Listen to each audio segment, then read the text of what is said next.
Why are they doing this? Don't. Well, no. They're probably allowing them to leave. No, they're backing the cops up into a wall. Why are they letting them happen? Bash their heads in. They're okay. I don't get. So hold the freaking cameras. The guy's running the camera live doesn't know he's live. Well, they just took him off because he was flopping all over the place. Jesus, communicate with somebody, would you? And hold the line. Hold the line. We saw a visual. Again, we're looking at University of North Carolina. Oh, now they're at Columbia.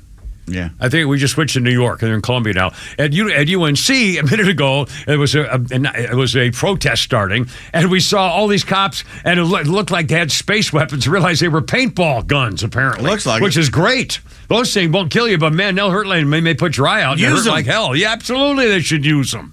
This is nonsense. And then that video, it looked as though like the cops were kind of moving to let the kids leave. The kids. No, they were coming at them. They were going after the cops, yelling at them, and the cops just kept backing up. So why did they take the video off? So they go away from that and go to somebody doing standing. An interview. Some girl doing an interview with a guy standing peacefully, totally, cars going by, nothing going on to see here in Columbia. What the hell's that got to do with anything? Where's the UNC video? Oh, man. Well, sorry, folks, we'll keep you posted. But again, it's, and it's all over. I mean, here we go. And by the way, when you hear University of Florida, I guarantee you, their enrollment, what do you call them, guys who want to go there, is going to go up 1,000% after if parents are paying attention. And they're still not going back to UNC. They have girls talking to each other like we care. God.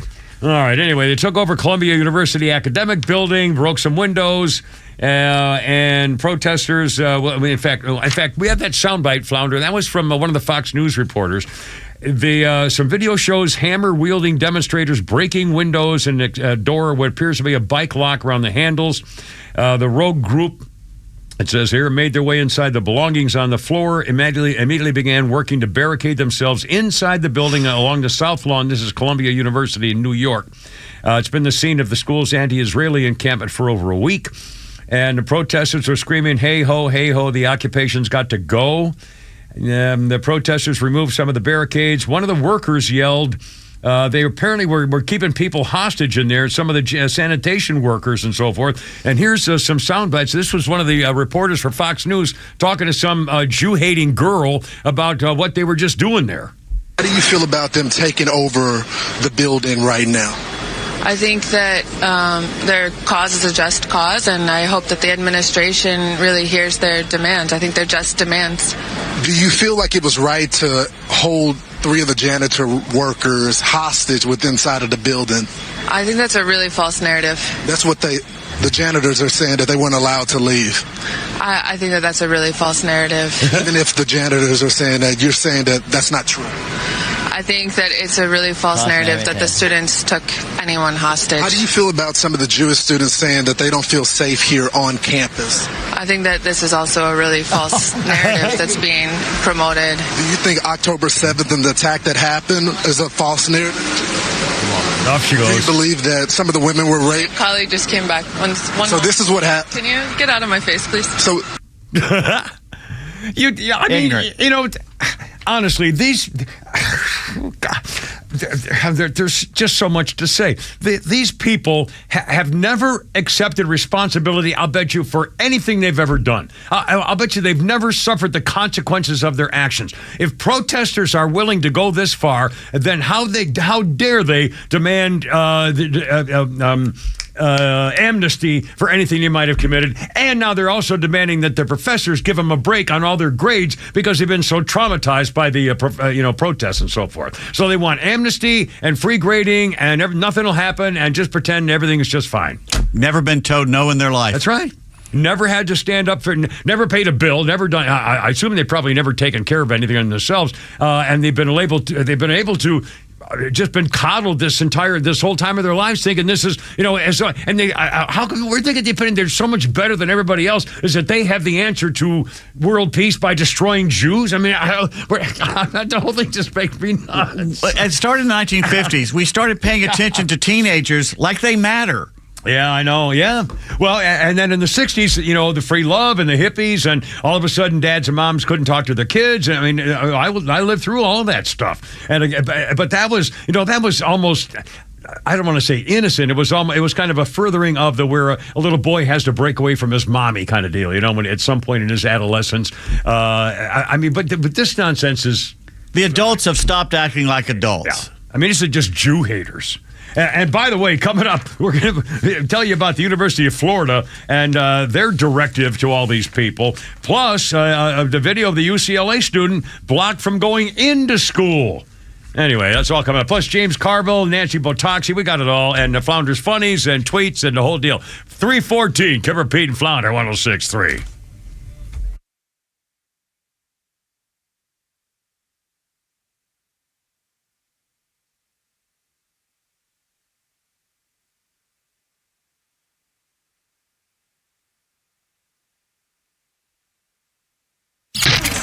Hey, it's Rhino from the Morning Extra, getting your weekday morning started from 6 to 10 a.m. Nancy Pelosi, Rhino, she's got some things to say about Donald Trump when it comes to his position on abortion. She comes out yesterday and she says he's either stupid or he thinks the rest of us are stupid. She continues to talk, says you can't be a little pro-life. You're either there or you're not. Well, that's like saying you either are for killing babies or you're not. So you're all for killing babies, Nancy Pelosi. That's right. Nancy Pelosi is trying to engage people into talking about abortion. There's two things we've talked about on this show.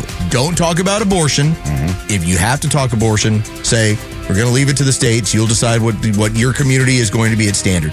That's it. That's all. That's what President Trump did. They're trying to engage him into something further because there's no national politician that can talk about being pro-life and get elected nationally. The Morning Extra, 6 to 10 a.m. on XTRA 106.3 FM and the XTRA app. From now until Mother's Day, Solomon Brothers Jewelers is offering an exclusive deal. Receive a complimentary Big Green Egg Grill with any qualifying jewelry purchase. It's the perfect opportunity to fulfill Mom's wish list with the stunning pieces like a diamond tennis bracelet, diamond stud earrings, or a timeless eternity band, all crafted to last a lifetime. Plus, while you're treating Mom, why not treat yourself too? Take home a Big Green Egg Grill courtesy of Georgia Spa Company. But wait, this deal isn't just for Mom. Whether you're celebrating a birthday, welcoming a new addition to your family, or simply want to show someone special how much you love them, this offer is for you too. Our incredible showrooms guarantee that you'll find the perfect gift for your mom or loved one at just the right price. So visit us anytime now until Mother's Day at any of our 3 locations in Buckhead, Alpharetta, or Peachtree City and find the perfect gift for any occasion with the extra gift for yourself of a free Big Green Egg Grill online at SolomonBrothers.com or on Instagram at Solomon Brothers. Spring is the perfect time to bring a group out to a game at Truist Park to enjoy great weather and Braves baseball. Come experience the brand new private Jim Beam Bourbon decks located on the lower level down the left field line. The Jim Beam Bourbon decks have a great view of the field while incorporating a private setting and bar access for your group to easily socialize while you cheer on the Braves. Visit Braves.com/hospitality to snag this amazing new space for your crew this season. Ozzy's punished another one. Make it 2-0 Braves. And come experience another brand new space in right field, the Blue Moon Beer Garden, offering the largest variety of Molson Coors beer options and unique food pairings. And there's a special ticket offer for any weekday game during the regular season. Tickets are only $30 and include a grandstand reserved game ticket and $15 added value to use toward food or beverage. A limited number of tickets are available for this special offer, so lock in your seats now at Braves.com/Blue Moon. Atlanta Braves baseball. We are Braves country. Hey fans, Xander from Atlanta Painting Company here, and with spring on the horizon, the home team won't be the only ones painting corners in Atlanta. This spring, save 10% off all exterior projects and get a free color consultation. We understand how valuable your home is to protect your investment with our industry-leading warranty and unmatched customer service. Don't just take our word for it. We have over 900 Google reviews telling you why we are the painters you can trust. Ready to get started? Visit us online at atlantapaintingcompany.com to schedule your free home consultation. The Atlanta Painting Company, the painters you can trust.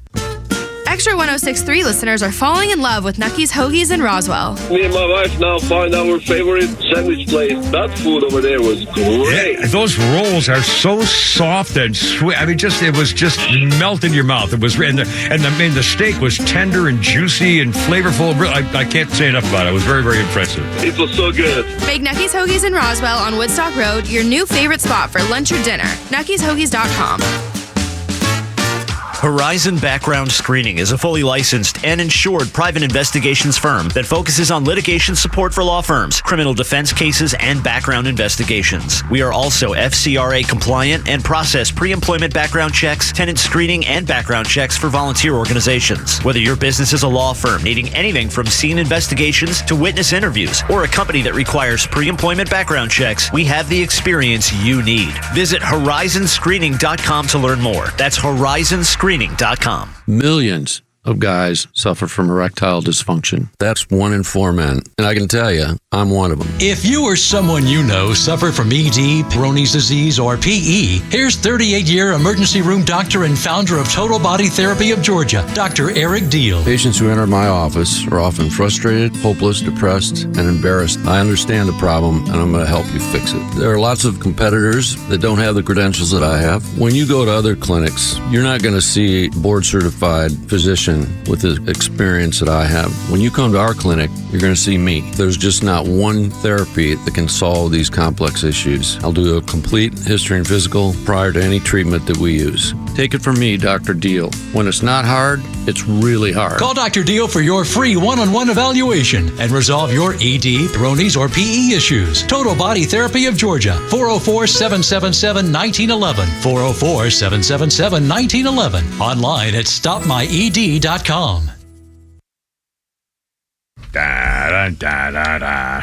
Every kid who got a guitar, I'm sure, played this. It's one of the first things he or she ever did. 20, I know I did when I used to flamingo guitar. It's kind of the same thing. The Kimmer, Pete, and Flounder, look out. 320, baby, Deep Purple. Here we go, 2019. Deepak Rao, a finance director of Deep Purple's royalty management firm, was sentenced to 6 years in jail for stealing about $3 million from the group account. He put forward money-losing schemes, claimed they were loans he planned to pay back. He was rumbled when the owners of both companies died. Their stakes were passed on to their children, who said, I don't think so. Good try, though. Let's see. Deep Purple. Kind of a repeating.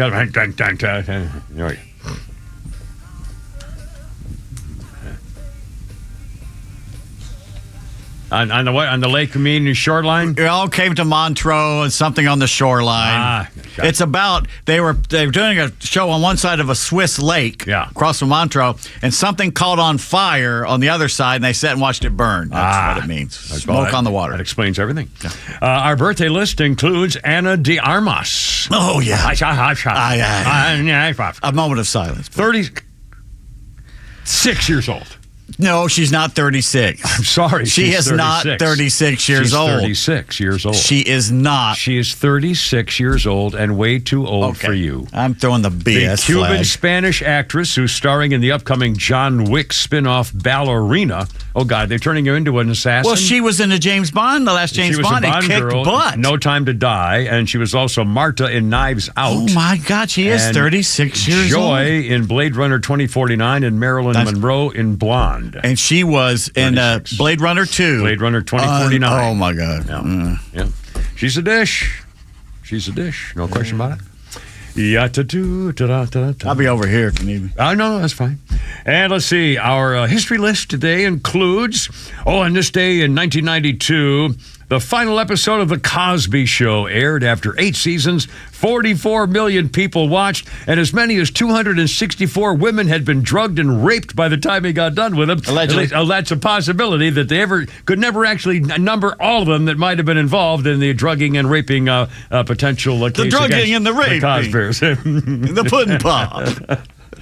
Yes, it was Joel. Use the pudding plate. Now, this day, speaking of TV, 1997, I remember seeing this, the coming out episode of the Ellen DeGeneres show. Ellen aired on ABC. When she was at the grocery store, and she was telling, I'm a lesbian, and they turned off the speaker. It was actually funny the way she did it. It was pretty funny, yeah. You have to give them credit where credit's due. And again, she tried to hit on a certain person who was in my life before I murder her. 323.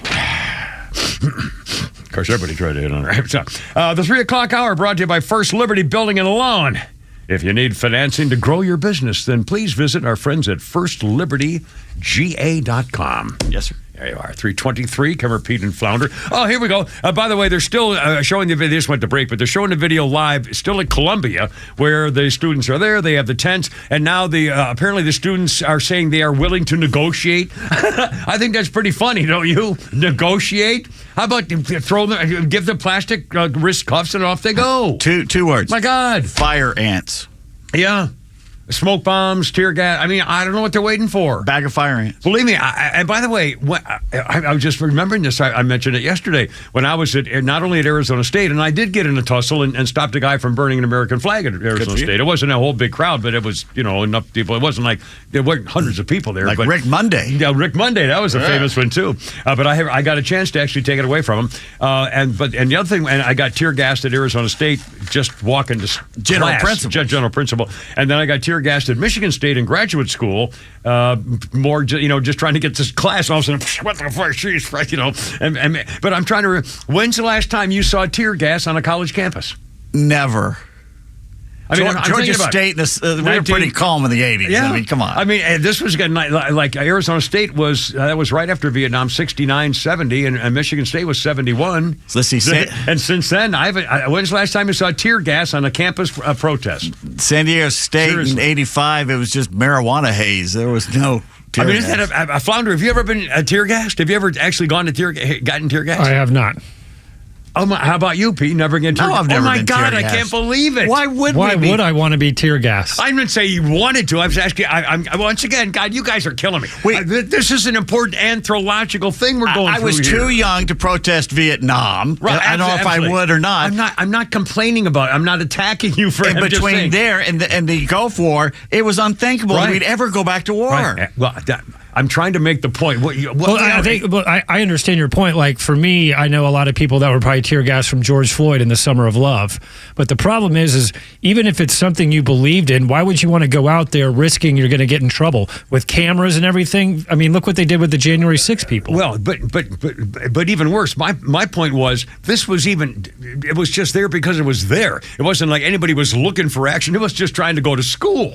I was just trying to go to class. In the 80s, we didn't have that problem. I know. But again, this in terms of the generations of the separation of what used to happen and what's happening now, again, Columbia University is the center of it all in a whole different way. And I'm just remembering the last time anybody got tear gassed on a college campus was 1971.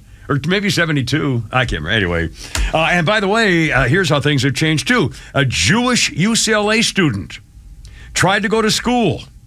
His name is Eli Sivas, maybe T-S-I-V-S, Sivas, I'll call him. And he has a student ID. He went to the activists who were linking arms and blocked him from getting into class. And he said, we're not engaging. They lined up in front of him, prevented his bypass, linked their arms. He said, they didn't let me go to class using the main entrance. They forced me to walk all over the place. Shame on these people. These are the same people when a Native American woman, Native American Indian woman, was attacked by the Jew-hating pro-Palestinian demonstrators when she was holding a sign that said, Hamas supporters are not welcome on native land. And by the way, you Hamas people are real late about this, for the record. Yeah. I mean, somebody was here first, okay? I mean, can you imagine if it had been a black guy trying to go to school at UCLA? Can you? George Wallace. George Floyd. Shut him down on the campus at the National Guard. I mean, it's unbelievable. And again, it would have been a George Floyd all over again if they had stopped a black guy from going to class for any reason. Any reason. Oh, man. Especially physically keep them from going in. What a bunch of freaking phonies. Honest to God, 327. I don't want to spend the whole day on this stuff. But again, I don't know why they haven't gone back to University of North Carolina. I'll bet they got kicked off. The only explanation is that the police told him to leave. I'll bet the police said you have to leave the campus. You know whose land it is? Wherever you are? Yeah. Whoever's standing there with the biggest gun. There we go. That's whose land it is. Yeah. Unbelievable. And by the way, University of Florida. I love these. The campus people are saying, well, we demand disclosure of your portfolio of the University of Florida because we want to know where you're spending your money on these Jews. We want oversight to our student committee for future investments. Here's my favorites. They want a speaker policy to make sure they don't have any speakers affiliated with the Israeli military or spread disinformation about Palestine. Also, they demand students' rights, amnesty, suspensions and arrests be forgiven. Yeah, demand. And they also demand academic and emotional support. Professors should provide accommodations for affected Palestinian students to ensure academic success. Oh, my God. And they're complaining about, this is my favorite part. Here's the actual letter from the University of Florida to the student protesters, okay? Quote, "This is not complicated. The University of Florida is not a daycare, and we do not treat protesters like children. They knew the rules, they broke the rules, and they'll face the consequences. For many days, we have patiently told protesters, many of whom are outside agitators, that they were able to exercise their right to free speech and free assembly, and we also told them that clearly prohibited activities would result in a trespassing order from the UPD, barring them from all university properties for 3 years. That's the University Police Department. 3 years. If you get in trouble and trespass, barred from campus, all properties for 3 years, and an interim suspension from the university in the first place.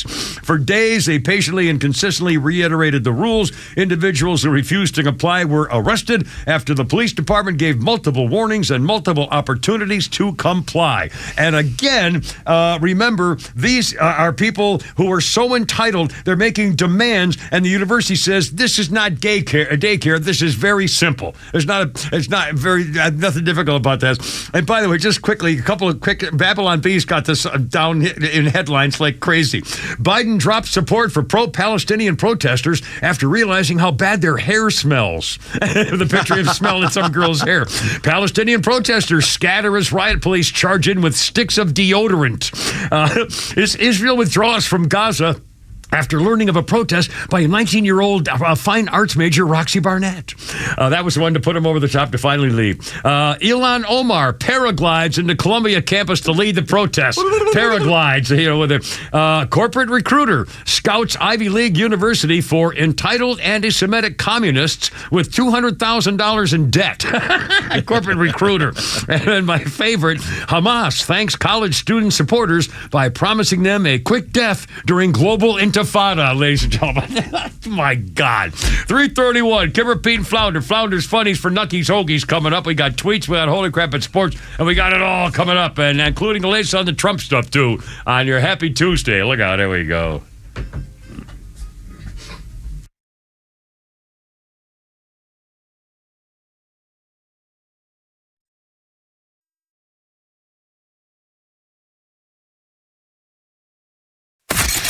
The legend Neil Bortz is only on Extra 106.3. Hey, it's a Kimmer. How's it going? Here's what you missed from the Talkmaster. I want you to notice their tents that they're pitching at Emory and Columbia and other places, these tents on their lawn. There's something really odd about these tents, and that in some cases more than others, they're all the same make, the same manufacturer. It's almost as if a truck rode up somewhere and started handing out hundreds of tents to these idiot demonstrators. Catch Neil's commentary every day on Extra 106.3 or listen anytime on the Extra 106.3 app.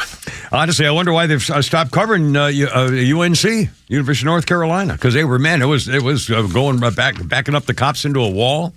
Had paint guns on their hips. Anyway, we'll keep you posted. 3:32, Kimmer, Pete, and Flounder. How's it going? I know it sounds a little funny. Mother's Day coming up. And by the way, if your mom or your wife is a gun owner, or maybe you're a new gun owner or something, how about a pistol safe? And even better than that, how about a safe for the family? And you do it and you say, oh, a safe, I give it. And then inside that safe, you have give your wife or give your kid's mom the combination of the safe from Atlanta Safe House. And inside is a special bouquet or a special card or a note or something to say, here, this is all your maybe the first thing you gave her a gift from when you were getting engaged or whatever. All that kind of they do special stuff. Like, they love that stuff. At least as far as I can remember. Anyway, Atlanta Safe House, lock up the fun stuff. Also the stuff you want to keep safe, like guns and documents, medical records, so the VA can't tell you to go pound sand. Not that I would know. Protecting your assets. Jewelry safes, high security safes, business safes, gun safes. I bought a couple from Atlanta Safe House. And they have a showroom in Ackworth. Check it out yourself. And check out also these, the beautiful pistol safes are really, really cool. They can have a safe to anything to take care of, to lock it up and protect it forever. This is a non-woke company. Jeff and Mark use off-duty police and firefighters and military to deliver your safe and put it anywhere you want. Tell them the Kiver sent you. Check it out. You need a safe for your Social Security card and the stuff you want to keep. AtlantaSafeHouse.com. Hey golfers, the next time you're looking for a quality course to play with a great variety of hole layouts and elevation changes that demand every shot in your bag, then you've got to line up a tee time at Wolf Creek Golf Course. Since 2001, Wolf Creek has earned a reputation as one of the most challenging and most fun golf course experiences out there.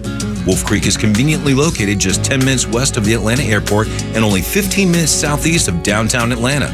When you play golf at Wolf Creek, you'll find beautiful natural scenery and excellent turf from the tee boxes to the fairways to the greens, with top-notch Bermuda grass in tournament condition. After your round, Wolf Creek offers a patio area for your group to enjoy a 19th-hole gathering.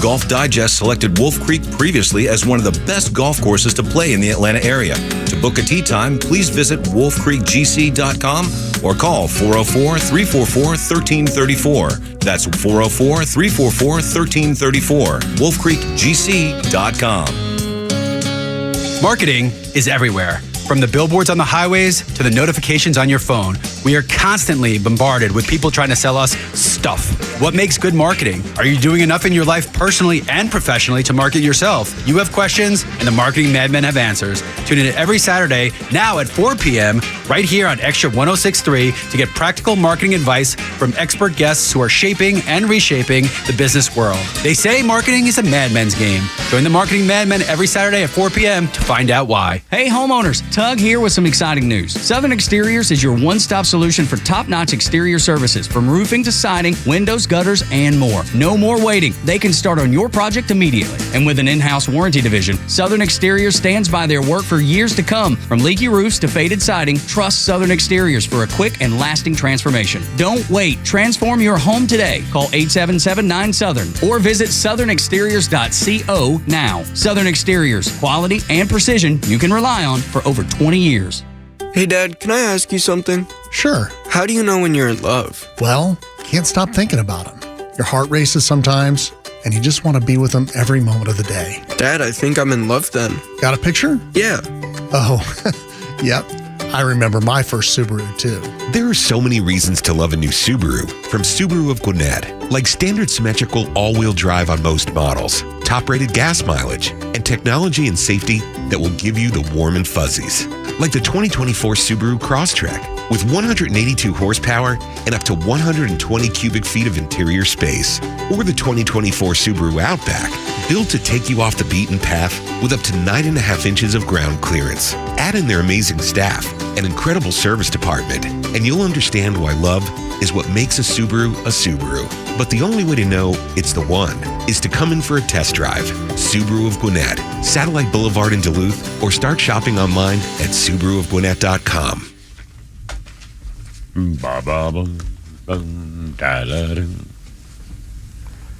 Great voice, Ben E. King. We miss it from 2015. It's come. And what? The land is dark. Ben E. King, real name Benjamin Earl Nelson, soul and R&B singer with the Drifters, died at the Hackensack Medical Center at the age of 76 on this day in 2015. The Drifters had the number one, let's see, the American number one single in 1960, and number two in Britain, Save the Last Dance for Me, and he scored the 87 number one solo Stand By Me, first released in 1961. That's the old rock and roll, Benny King. Our birthday list includes the naughty little Gal Gadot, Wonder Woman, 39 today. She's also Giselle in the Fast and Furious movies. Gal Gadot, 39. Attractive woman. Yes, a little large. I mean, she's like a 6-footer or something, I think. It's kind of a thing there, Not that What's wrong with that? It's fine. It's wonderful in every way. No. You mean large? She's tall. So in other words, you just took it upon yourself to cut the video when I took my shirt off. Maybe I was trying to attract some of the ladies at the senior citizens home who were hoping that it would happen, and so I might find myself a woman to finally be in love with for the rest of my life. I think I still helped you in that situation. My God, you're a tough crowd. This day in history, 1900. The legend of Casey Jones and the Cannonball Express. Casey Jones was an engineer known for always being on time. And at this particular time in 1900, he was flying down the tracks near Vaughan, Mississippi, doing 100 miles an hour because he was late. He rounded a bend, spotted a stalled train, told his engineer to jump, and Casey kept his hand on the brakes trying to slow it down as much as he could. And the engineer jumped and lived. And when he crashed, Casey had slowed it down enough that the passengers were okay. Nobody died on the train, the passengers. But Casey did die trying to save the rest of them, and which he did, 1900. I've been there, and there's a nice little train museum in Water Valley, Mississippi. It's nice to visit if you like trains. I'll be there. And they say, I guess it's a true story. Oh, yes, it is. Yeah. I'm doing 100 miles an hour in the He was not high on cocaine as the Grateful Dead like to say. Yeah, didn't they do a movie that was kind of, or they did a movie too. I did a couple of it. Yeah, I think so. 339, Kevin, Pete, and Flounder. How's it going? 404-741-1230. Oh, we got, should we do the prize at some point here too? We'll give away our tickets to it. Yeah, we'll do that in the 4 o'clock hour. 4 o'clock hour. We're giving away tickets to go see we have? It's the Backar Blue and America 2. It's an event from 4 till 8 in the evening at Rustics Manor in Woodstock on May 16th, the Thursday, May 16th, to honor police officers and stuff. It's got jump houses and fishing rodeo, country music, axe throwing, stuff like that. We'll talk more about it later. And we'll give away 4-pack of tickets, giveaway for free, just for fun, in the 4 o'clock hour. Okay, the hush money trial, the freaking judge, I mean, it's unbelievable, threatens Donald Trump with jail. By the way, you're going to hear from Nancy Pelosi and James Carville. By the way, James Carville is a former Marine. Anyway, the judge in the hush money trial, this little slime bag, Mershan, he said he found Donald Trump in contempt for 9 violations of his gag order, $1,000 apiece, $9,000, and he said, if necessary, I warn in the future, I won't tolerate further violations. If necessary and appropriate under the circumstances, he would oppose an incarceratory punishment. He threatened to throw Donald Trump in jail if he talks about potential witnesses in the trial. Here's the problem. He ordered at least 10 times since it went into effect to post Donald Trump, put with the witnesses Michael Cohen and Stormy Daniels, who, by the way, have been posting stuff. Michael Cohen was doing a podcast calling Donald Trump everything but a ham sandwich for all this time. Anyway, so Donald Trump called Michael Cohen and Stormy Daniels sleaze bags, and then he quoted Jesse Waters of Fox saying they're catching undercover liberal activists trying to get on the judge to get on the Trump jury. So the judge said, well, that's not good either. Can you... I mean, talk about preventative censorship of a presidential candidate to keep him from running for office and to keep him from reacting to people attacking him during a presidential campaign. Yep. How is it possible that this isn't all going to be thrown out? It will. There's no way this could stand. I mean, and he hasn't even been convicted yet. And by the way, all the lawyers that you've seen talking about this are all saying, there's no way the jury has any possibility they could really convict him and most of this stuff just because there's nothing there. In fact, we'll talk later about if they convict Trump, then they should also convict Bill Clinton. They could convict Obama. They could convict anybody for, faking the law to do things to help your campaign. Uh-huh.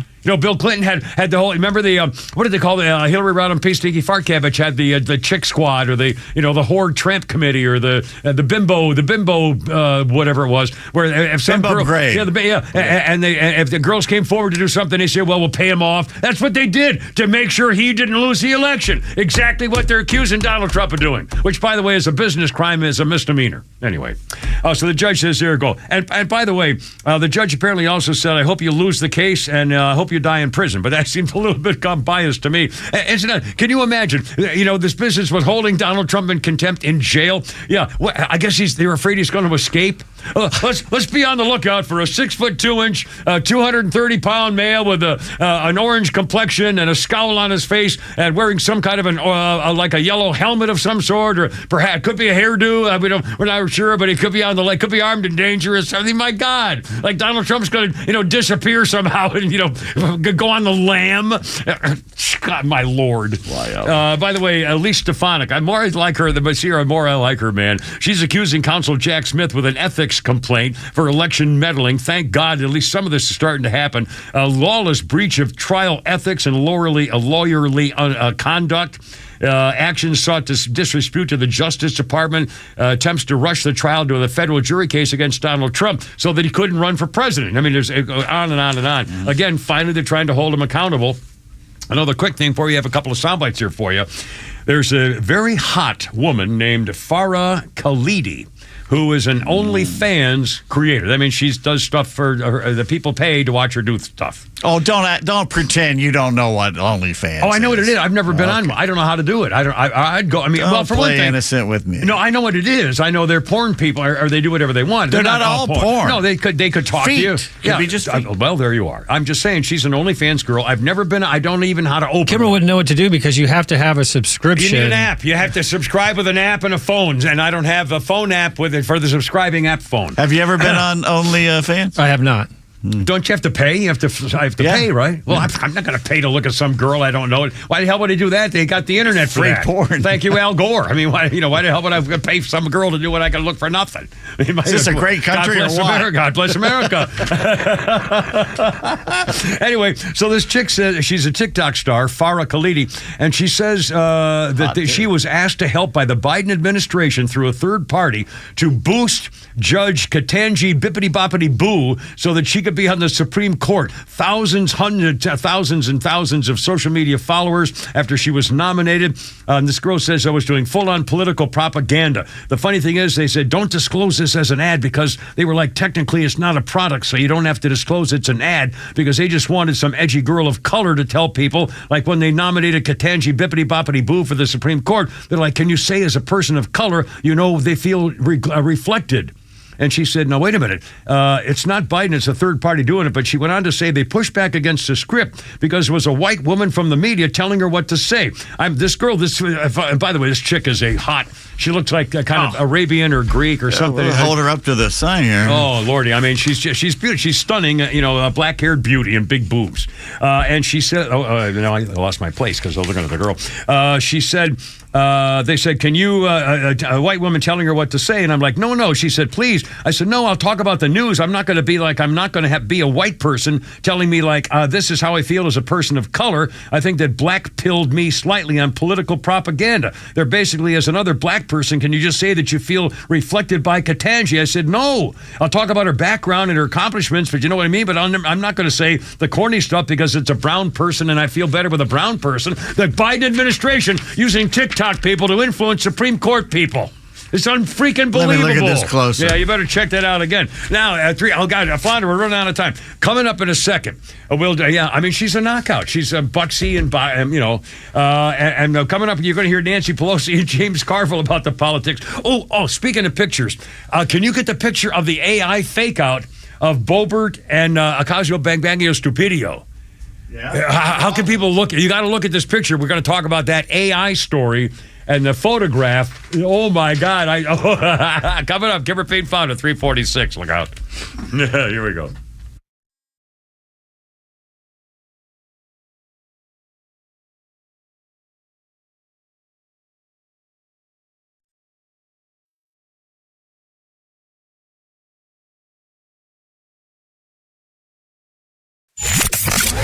The Kimmer Show is only on Extra 106.3 every weekday afternoon on your drive home. Ocasio-Bangbangio Stupidio, AOC, was on the news talking about Biden's student loan program. Again, he's totally ignoring the law and the Supreme Court decision and everything else. He's going any way he can to get around it so he can bribe people into supporting him by canceling their student loans of $25,000 and more or whatever. The Kimmer Show, every afternoon from 3 to 6 p.m. on Extra 106.3 and the Extra app.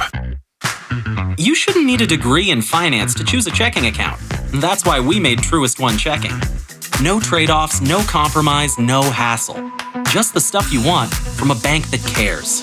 And that means no overdraft fees, lots of practical perks, and automatic upgrades. Truist One Checking. One simple choice. Visit truist.com/one. Truist.com/ONE. Truist Bank, member FDIC. Central Heating and Air Conditioning wants you to know the start of the new season is the perfect time to ensure your home's comfort. Don't wait like most people do to have your HVAC system serviced. Your home should have maintenance twice a year. Maintenance helps keep your system running at peak efficiency and extends the life of your equipment. So turn to Atlanta's Carrier experts for your system's maintenance. With Central, you get Carrier products, Carrier warranty, and Carrier peace of mind. It's allergy season, and Central Heating and Air can fix what ails your house and possibly your family with home ventilation and air quality products. Central has packages designed around health using variable speed, fresh air ventilation, air cleaners, air purifiers, dehumidifiers, and more. Central Heating and Air is one of the few second-generation, locally owned and operated HVAC companies in Atlanta. With Central, you're not just a number, you're a member of the family. It's been that way since 1947, and they've serviced over 100,000 customers right here in Atlanta. Call 770-GET-HEAT or go to centralheat.com. We're smart, we care. We're Central Heating and Air. Get ready for Real Talk on the Janelle King Show, where we tackle kitchen table topics that are banned from family gatherings, but crucial for a strong republic. Tune in every Saturday at 3 p.m. and every Sunday for an encore episode at 9 a.m. And if you can catch us live, great. But if not, no worries. New podcasts drop every Tuesday on the Podcast Park right here on XTRA 106.3 or wherever you get your podcast. Join us for insightful conversations that matter. Join A Second Chance Bail Bond CEO Daniel Madelon and host Tug Coward for the weekly radio show Back Your Blue. They will highlight special initiatives, criminal justice programs, and community events aimed at keeping our communities safer. Tune in Saturdays at 10 a.m. to learn some good news about and from the law enforcement and justice communities. Tune in on Saturdays or catch up on all past episodes wherever you get your podcasts or at thepodcastpark.com. No one plans on going to jail, but when it happens, it's important that you know who to call. Call A Second Chance Bail Bonds, where we believe everyone deserves a second chance. Whether your loved one's been arrested in Cherokee, Clayton, or any of the other metro Atlanta counties in between, A Second Chance Bail Bonds works fast to help expedite release within hours. A Second Chance. It's better to know us and not need us than need us and not know us. Call A Second Chance 24/7 at 404-BAIL-OUT or online at atlbail.com. Hey there, I'm Tara, owner and publisher of Our Town Monthly Magazine, where you'll find familiar faces, local voices, and community businesses like Northwest Pediatric Care. Hi, I am Dr. Figaro. Northwest Pediatric Care is a primary care medical home for infants, children, and young adults. We see patients from birth to age 21. We are located in Lake Point Professional Center, and our practice consists of 2 board-certified providers, myself and pediatric nurse practitioner Cora Crumby. We are excited to bring our brand and exceptional medical care to Ackworth and the surrounding community. I am nurse practitioner Cora. We are vaccine friendly and welcome the opportunity to discuss vaccine choices with our parents. We are open Monday through Friday and some Saturdays. You can look us up on Facebook, Instagram, and our website at nwpediatriccare.com. Thanks so much. As a mother of 3, I'm thrilled to help spread the word of Northwest Pediatric Care. Friends, make an appointment today and tell them Our Town sent you.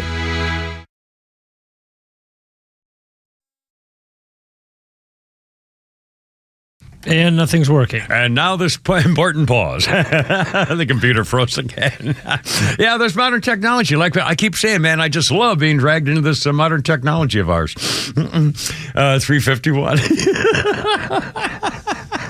Well, the cookies are good. You have to turn on your mic, sir. There we go. It's 3:51. All right, now it's on. There, now we're talking. Anyway, Kevin Pete Flatter. Well, want to worry about the musical intro. Our birthday. It's just, isn't that amazing? It's just not, isn't that funny? It just doesn't feel right. If we don't come back with music, it just doesn't feel right. Shall I start talking? Oh, my God. Oh, mercy. Our birthday list includes Kunai. Oh, wait a minute. I'm going to get this right here.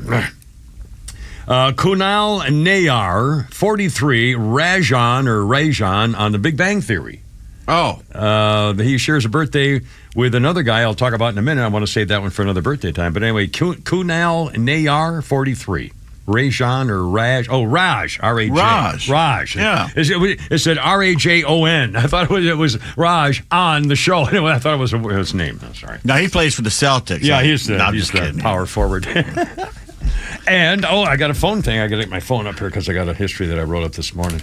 Here we go. Double day in history on this day. In 1939, the New York World's Fair, 200,000 people went to New York's World Fair official opening. Franklin D. Roosevelt, the president, gave opening day address, which was not only broadcast over the various radio networks, but was also televised, and his appearance began the first regular television service in America. They saved it for the opening of the World's Fair to show the world we have TV now. So that was a remarkable achievement. The World's Fair allowed visitors to look at the world of tomorrow. The General Motors exhibit was titled Futurama. Philo T. Farnsworth premiered some of the first televisions at the fair. AT&T presented its first picture phone at the World's Fair in 1939. Salvador Dali created a pavilion that was called Dream of Venus. The IBM Pavilion featured electric typewriters in 1939 and a fantastic machine called the Electric Calculator that used punched cards to enter the information for the computer to calculate the results. You mentioned how it blew people's minds, the television. You know, Futurama. Yeah. You watched that show, right, Founder? Futurama, the cartoon?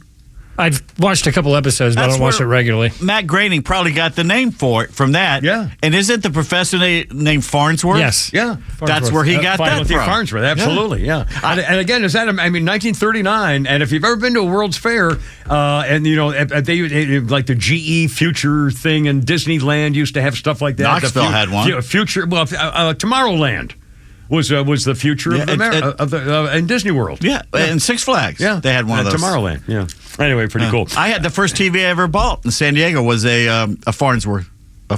They still made them. A Philo Farnsworth.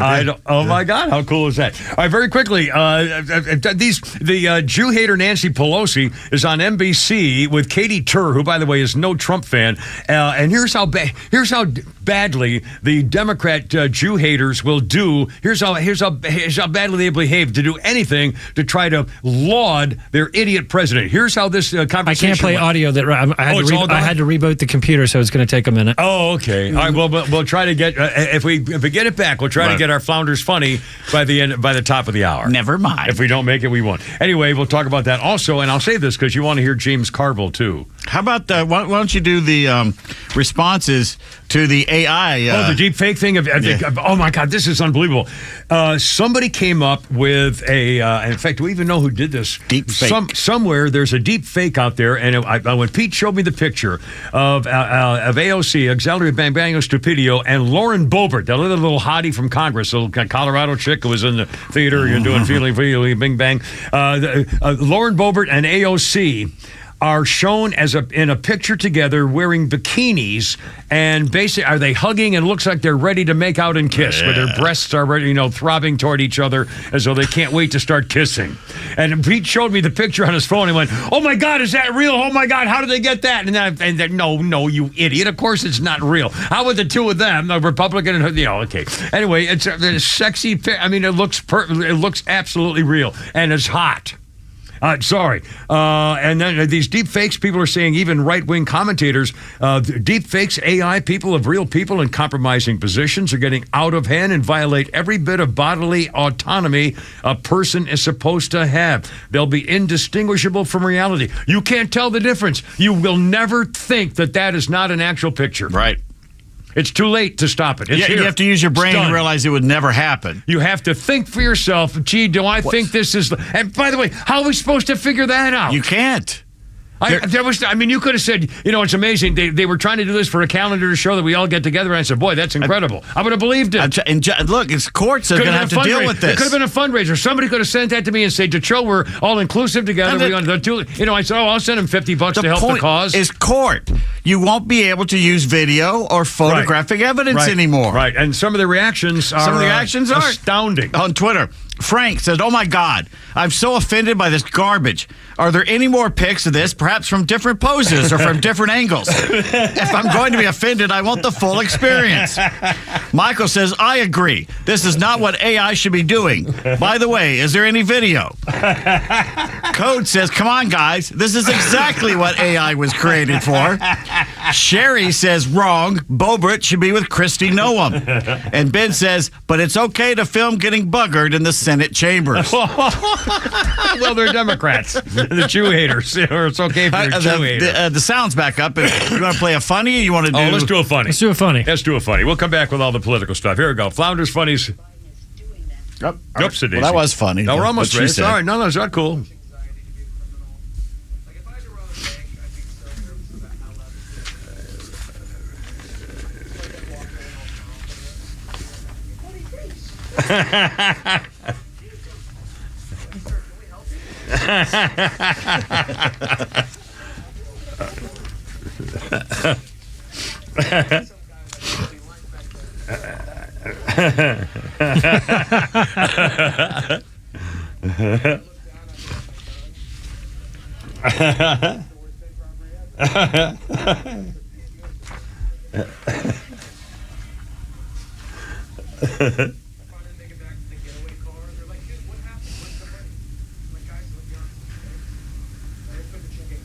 Is that Bergazzi? No, that is Mason James. Oh, it sounded kind of like Bergazzi's. Wait a minute. Mason James? Not James Mason. That's right. James Lolita. If you'll get into the car with me, Lolita. Oh, man. That was a Humbert kinky, Humbert wasn't his name. Oh, my Lord. What a great book, though. And, God, I forgot her name. I just had her name. Sue Lyons. Sue Lyons. Sue Lyons. And Peter Sellers. I forgot he was in. He was my in God, that's right. I totally forgot that. And you know who directed it? I don't know. Kubrick. Oh, Stanley Kubrick did? I'll be damned. Hey, it's coming up on 4 o'clock. Trevor, Pete, and Flounder, 404-741-1230. Join us, have some fun. It's Tuesday. We got it all. You're going to hear all this political crap coming up next here, too. Look out. Here we go.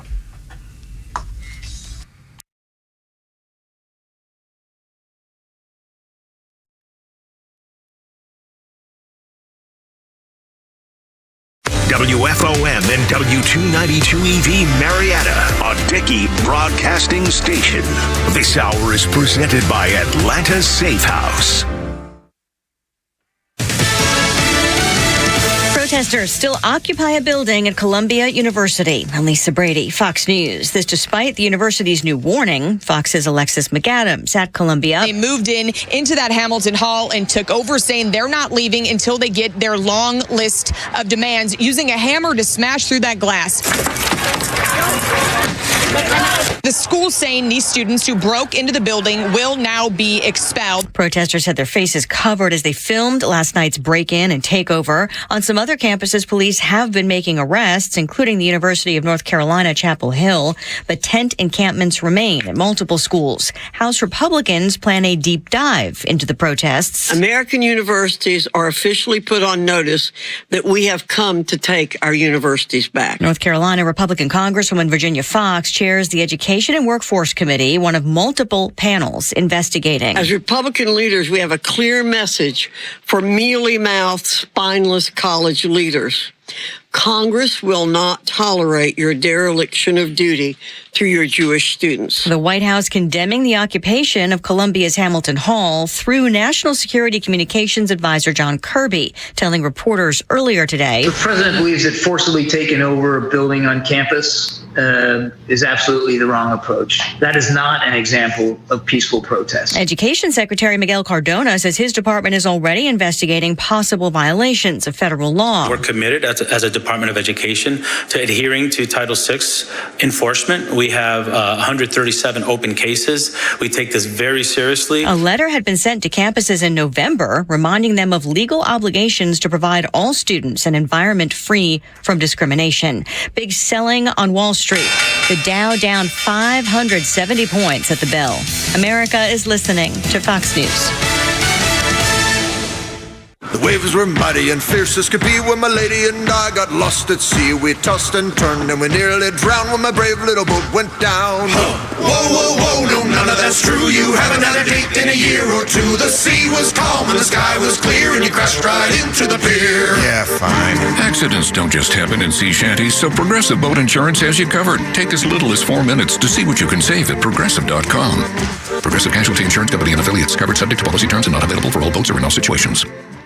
All right, who's there for heroes or their families left behind when a service member or a first responder dies or is catastrophically injured in the line of duty? Who helps our country's homeless vets? I'll tell you who. It's the Tunnel to Towers Foundation. Never forget the sacrifices of our country's greatest heroes. They're hoping all of us will donate $11 a month. Just go to their website, the letter T, the number 2, the letter T.org, the letter T, number 2, letter T.org for the Tunnel to Towers Foundation. All right, look out. Here we go. It's only me. It's only the Kimmer. Oh, we skipped ahead. Let me go over. Hell on. I got to find my thing here. I stand by. That's what she said. I got it. Yeah, we know this. It's Beat It. Michael Jackson. On this day, 2004, new child abuse charges were made against Michael Jackson, including a count of conspiracy covering allegations of child abduction, extortion, and false imprisonment. There was a new court date, May 28th in 2004 set. And also on this day, I got a little update here. On the same day, Michael Jackson pleaded not guilty, including giving alcohol to a minor. In June of the next year, this was again started in 2004. By June in 2005, he was found not guilty on all 14 charges. And let's see, our birthday list today included, I mentioned earlier, Kumail Nayar from Raj on Big Bang Theory. Well, I'm sorry. I know it changes every time you say it. Every time I say it, I try to add a little color to it. And his good buddy Johnny Galecki is 49. He was Leonard on the Big Bang Theory. Adding a little what to it? I don't know. I can't say anything. I don't even know why I'm saying anything about anything. I wasn't even there that weekend. 404, leave me alone. 4 o'clock hour brought to you by my good buddies at the home of the Kimmer Safe, Atlanta Safe House. You know, they have a showroom in Ackworth. You need a safe, Social Security card, medical records. Talk to the Kimmer about it. And look them up, atlantasafehouse.com. Okie doke. Now, we got Pete's Tweets, we got Holy Crap at Sports, we got more Flounders Funnies, a little politics stuff. Oh, by the way, the judge says, Judge Scumbag says Donald Trump can go ahead to attend his high school son's graduation next month in Florida. He says, I don't think May 17th is a problem.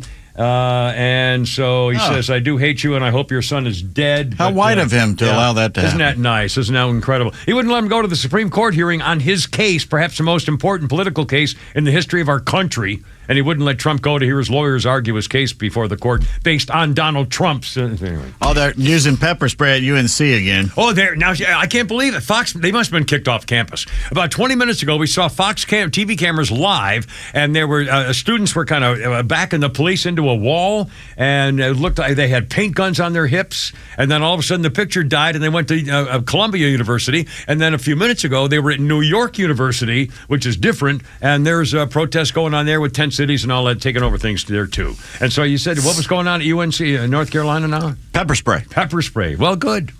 And again, University of Florida, well, I'll play it again. I'll tell you again later, their statement from University of Florida saying this is not daycare, people. It's not hard.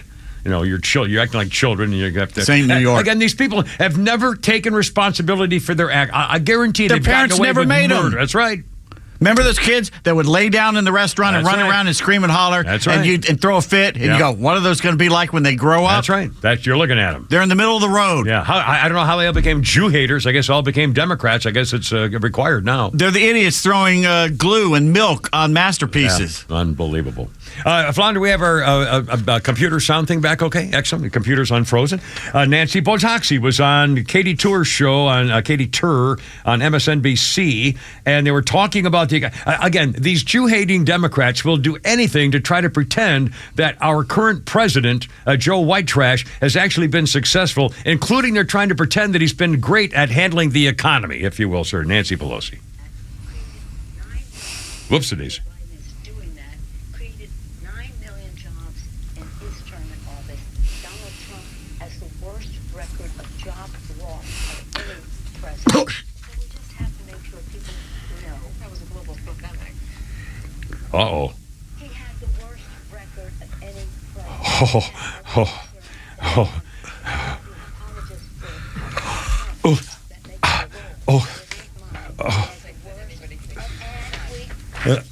She talked right over Katie Tur saying, wait a minute, that's not, she said, I don't think anybody can accuse me of that, but you never heard it because of Nancy Pelosi. Basically threatening her she's going to kill her. Nancy Pelosi's going to kill the woman. I'm telling you, I swear to God. Nancy Pelosi threatened to kill Katie Tur for not supporting President Joe White Trash. It's unfreaking believable. I swear to God, I thought I heard her say it off camera. I'm going to have you killed. She's going to call Hillary Rodham P. Stinky Fart Cabbage. And by the way, Katie Tur used to be on NBC. Now she's on MSNBC. And I don't know, was she ever on Fox? I'm trying to remember. No, I don't think so. A liberal. I remember she was in the news a few years ago, and she's actually come out and did a story about this. One day, she got a phone call from her father, who was a very famous journalist named Bob Tur, who also is a helicopter reporter in California, in Los Angeles. And one day, Katie Tur said her now estranged father had called her legendary journalist Bob Tur, and she said, my dad said, I'm a woman. What? And Katie Tur recounted their conversation from nearly a decade ago, promoting her upcoming memoir, Rough Draft. And Katie Tur said, I said, what? My dad said, I'm a woman. I'm transitioning. I'm going to become a woman. Zoe. Katie Tur, yep, the couple Mark is now, he's married to a girl named Marika, and his name is now Zoe.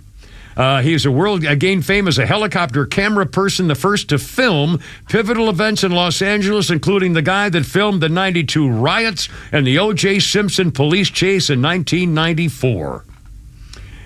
He went on to found a Los Angeles news service, and she said that's the last time she talked to her father.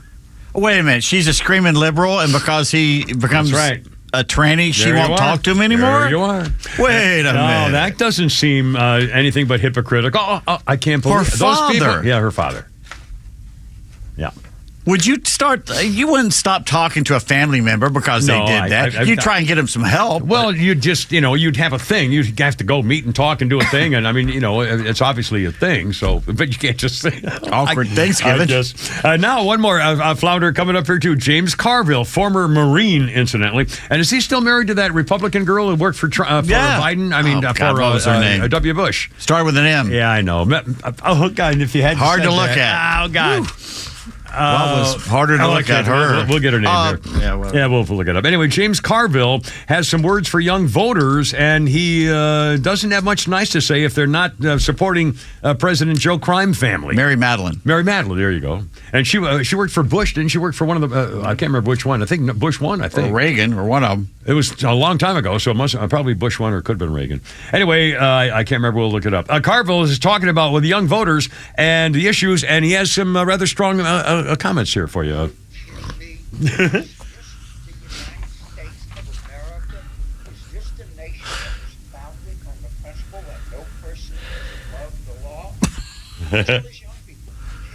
you don't get involved right now in this election, they're going to be involved in your life the rest of your freaking life.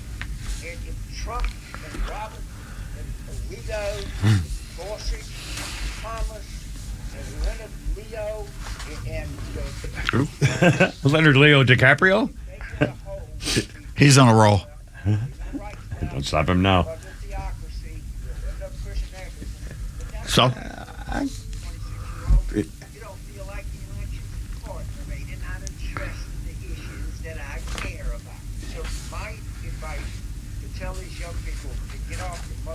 Oh!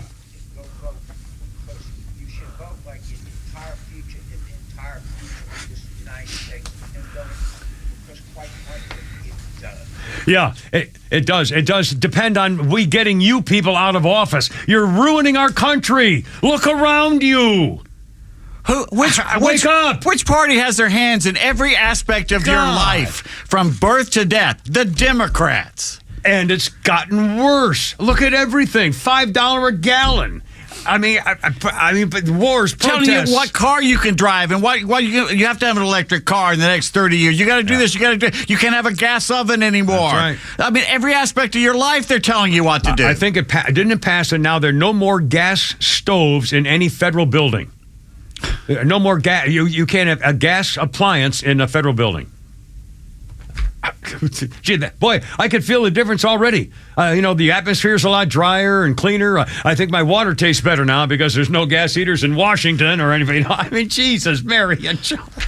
My God. 412. And very quickly, here we go. The Drug Enforcement Administration is now trying to reclassify marijuana as a less dangerous drug.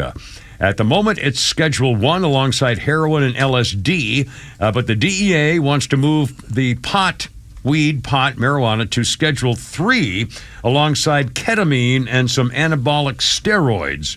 The Human Health and Human Resources Department made this suggestion, and they're going to have a public comment period and so on and so forth. They're trying to decriminalize, not decriminalize entirely. You couldn't just still go out and buy it anywhere in America. It would still be a drug, had to be registered with the DEA like regular pharmacies to fulfill requirements if you wanted it for medical purposes and be regulated. And then there's your issue with the banks and whether banks now, because most of these drug places take cash. Because the banks won't deal with them because it's still illegal to sell marijuana federally in a federal banking system. So, anyway, we'll see. 413, Kimmer, Pete, and Flounder. There we go. Look out now.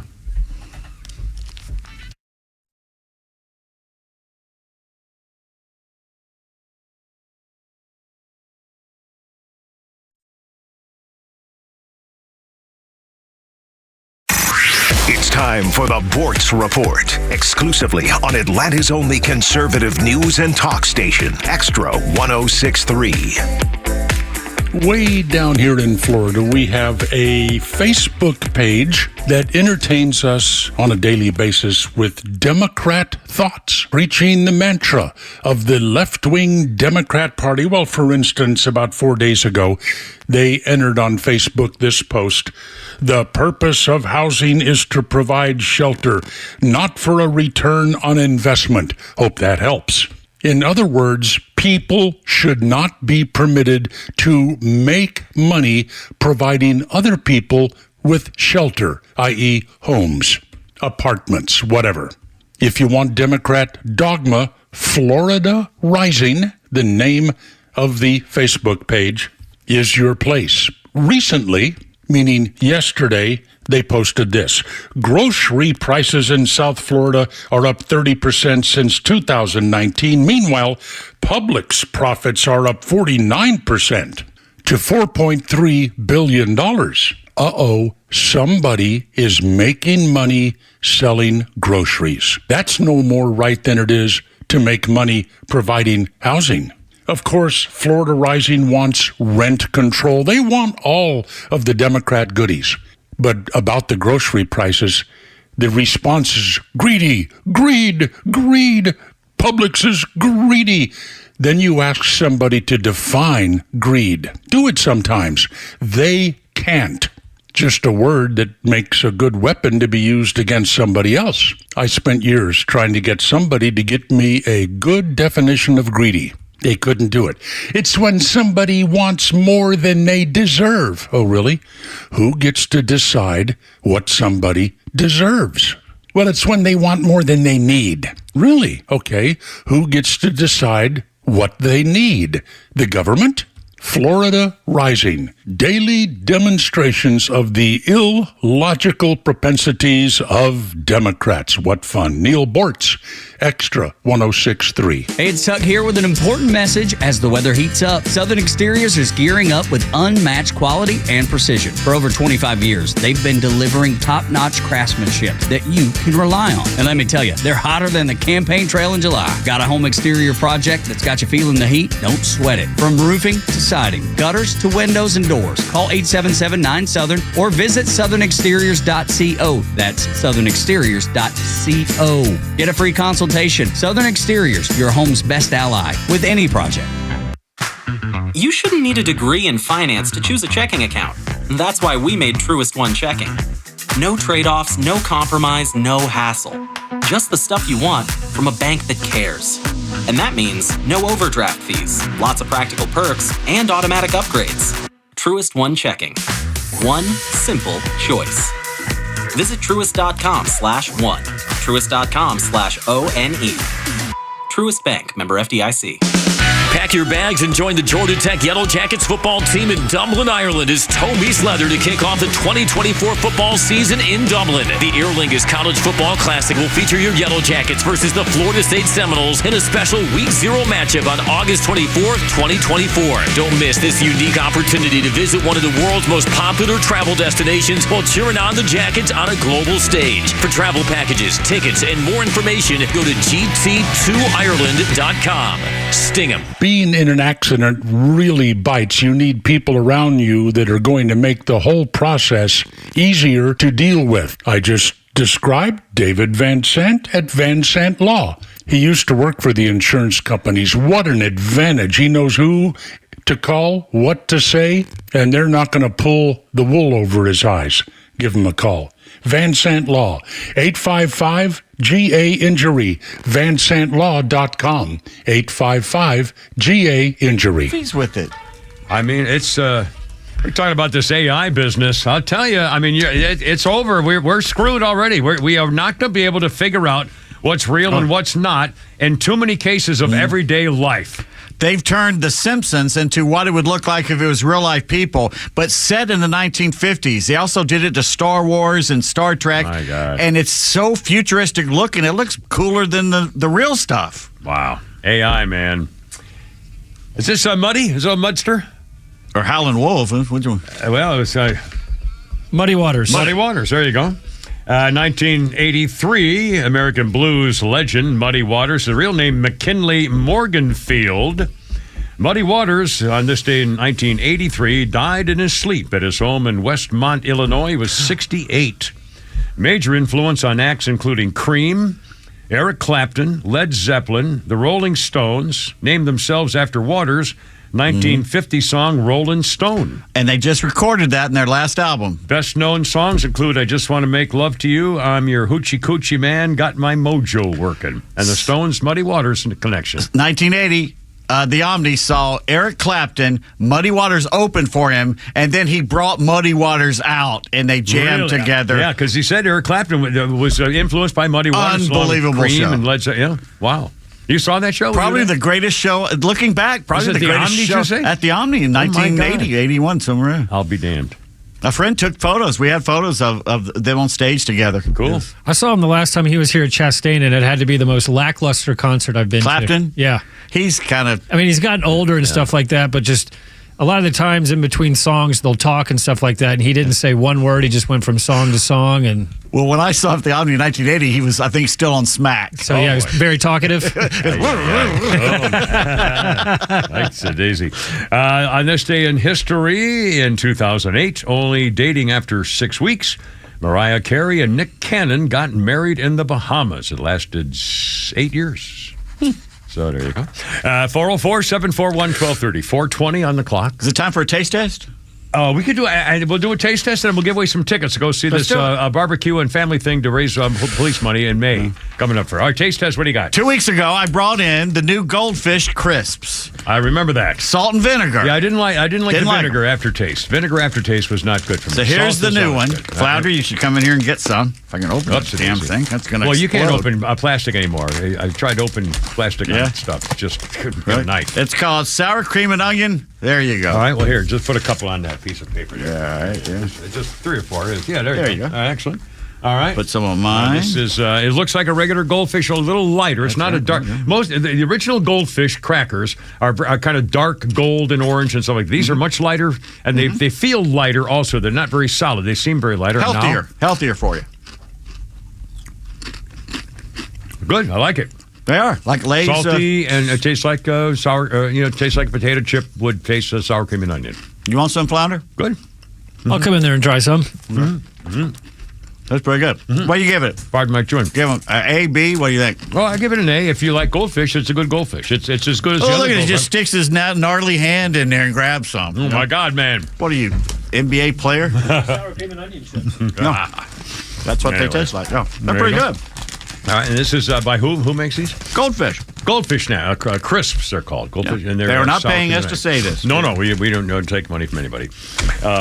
We are willing to, by the way. Oh, We're very happy. we're not above anything. No, I wouldn't want to give you the wrong impression. We're open for business. We'll barter with you.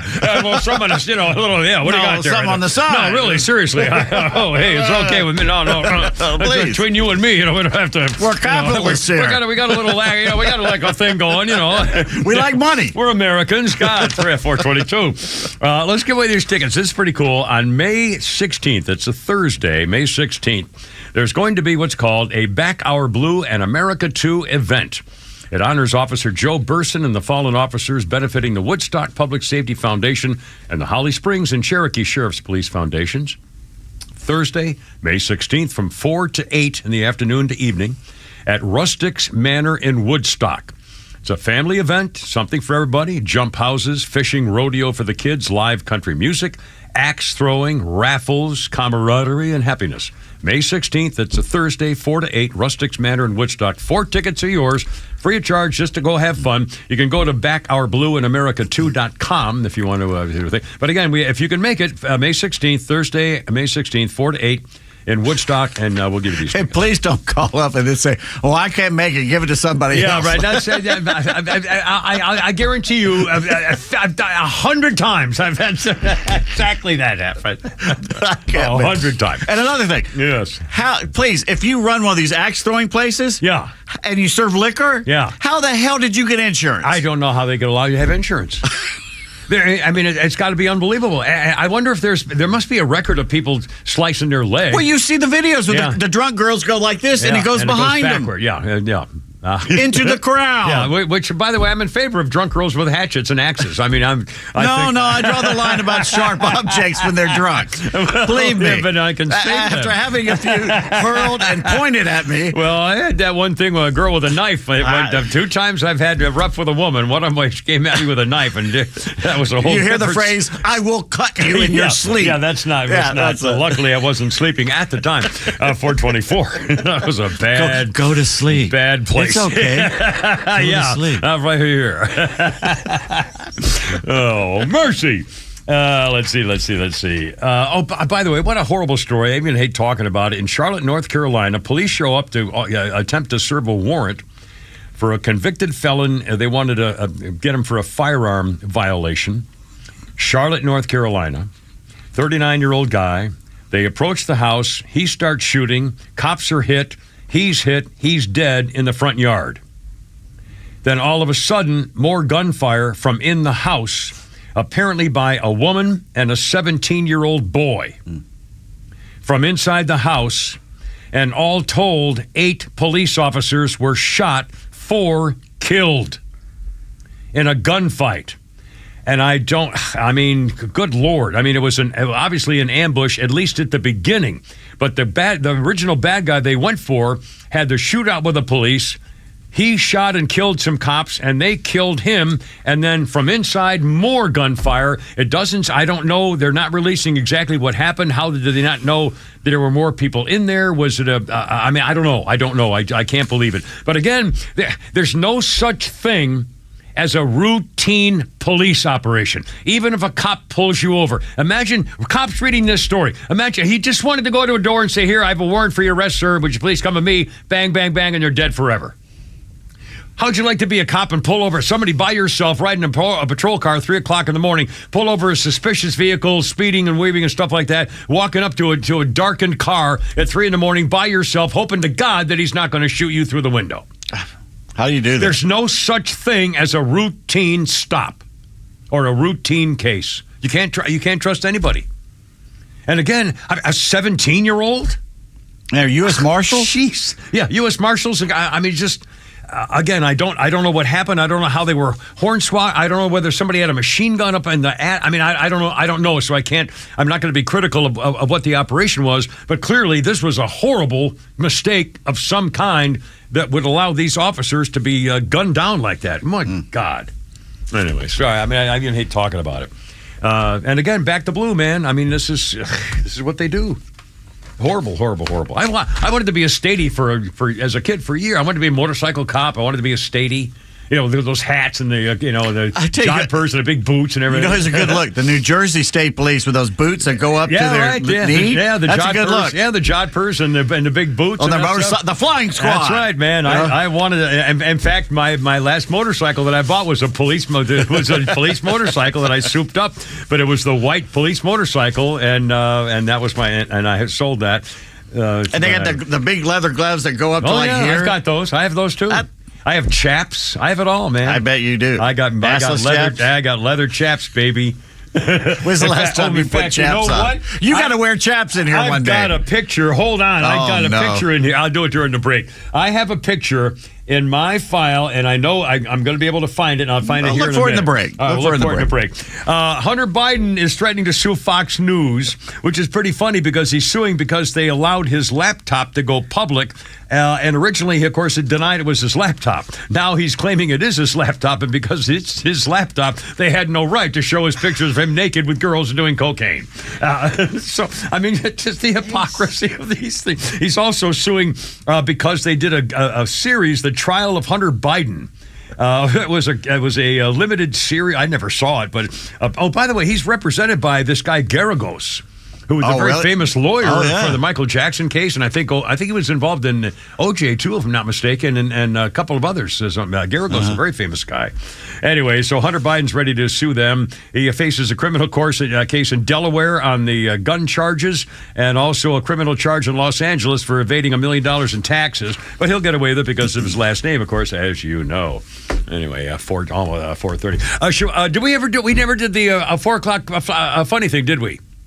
Yes, we did. Oh, we did do it? We did one at 3, remember? No, but we didn't do one in 4. Well, we do it at the last. That's right. We're going to do it at the end. That's right. We just had a meeting. We did. We just had a meeting. Which is why we're having another one on the air right now, because we just had one. It was kind of like the other meeting. We were having a meeting about the meeting. Yes, there you go.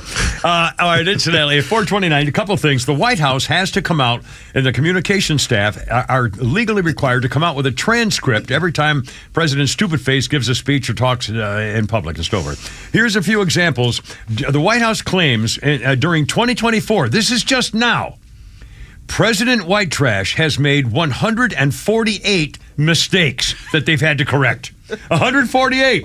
He said, one of them, talking about politics, it was then, though, through my American Rescue Plan, which every American voted against, I might add, we made the largest investment in public safety. He meant every Republican voted against. He said every American voted against. He said, we must be honest. The threat to democracy must be defended. The threat to democracy must be defended. The threat of it, no, he meant defeated. He got that wrong. He misread the teleprompter. An updated version of the transcript, when he said he read the word pause off the teleprompter, they had to go and say, yeah, he had said the word pause. We're sorry. We didn't mean to say that. He said, since I've been in office, I've created 14 million new jobs. 14 million new jobs, ladies and gentlemen. They had to correct that one. I kept my promise to appoint the first black Supreme Court justice.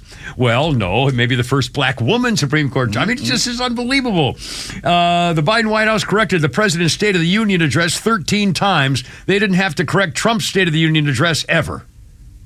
Earth Day remarks by President Stupidface, they had to correct 8 different times in just those comments, not any in Donald Trump when he did the same thing. On and on and on. 148 mistakes by the president this year. And public comments. Update on the UNC and New York campus and Columbia and all that stuff. And the Bachelor star Daisy, who didn't get the rose at the end, is happy after all. Also, they're redoing Spinal Tap. They're coming back. Oh, my God. Coming up, you're going to hear about it with the Kimmer Pete Flounder. 4:31 right here.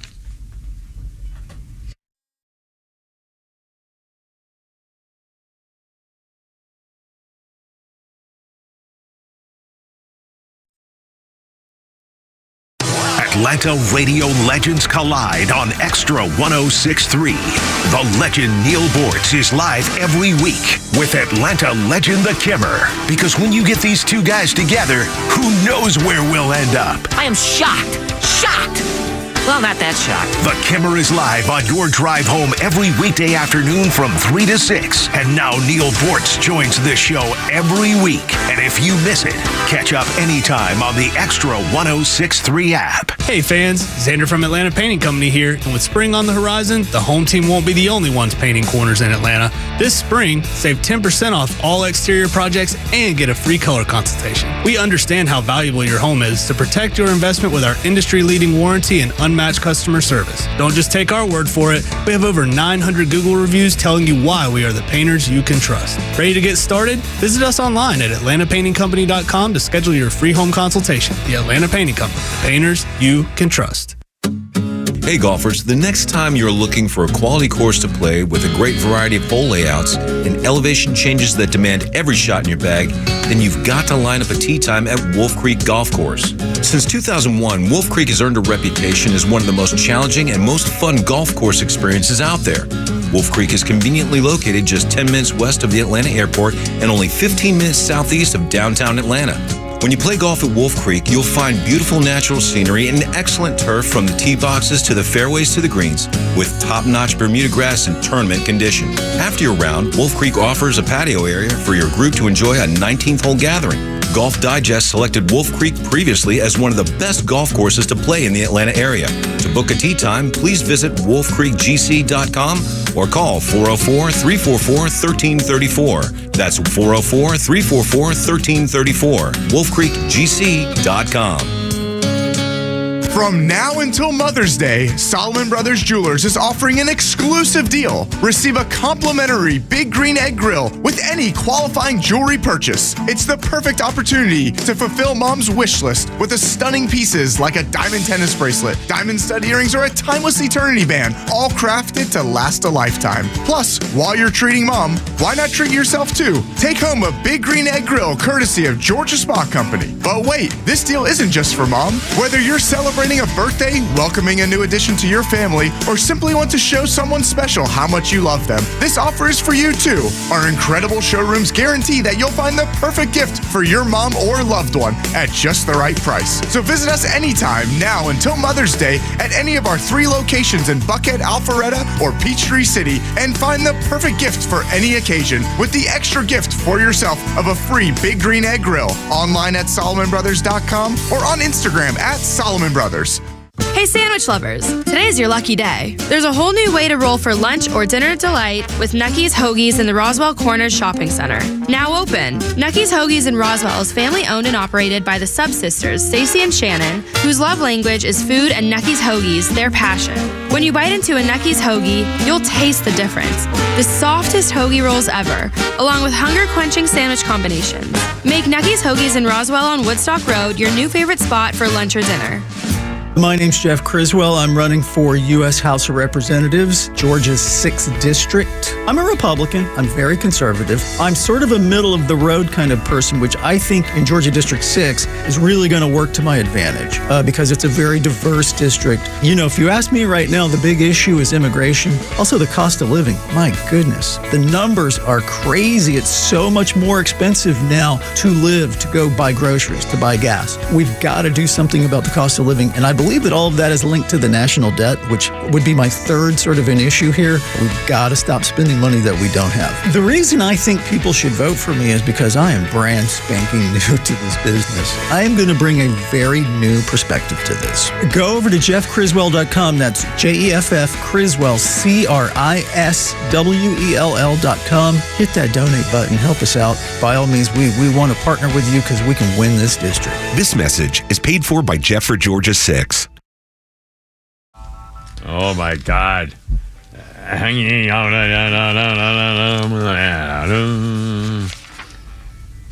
got a little The Who action here.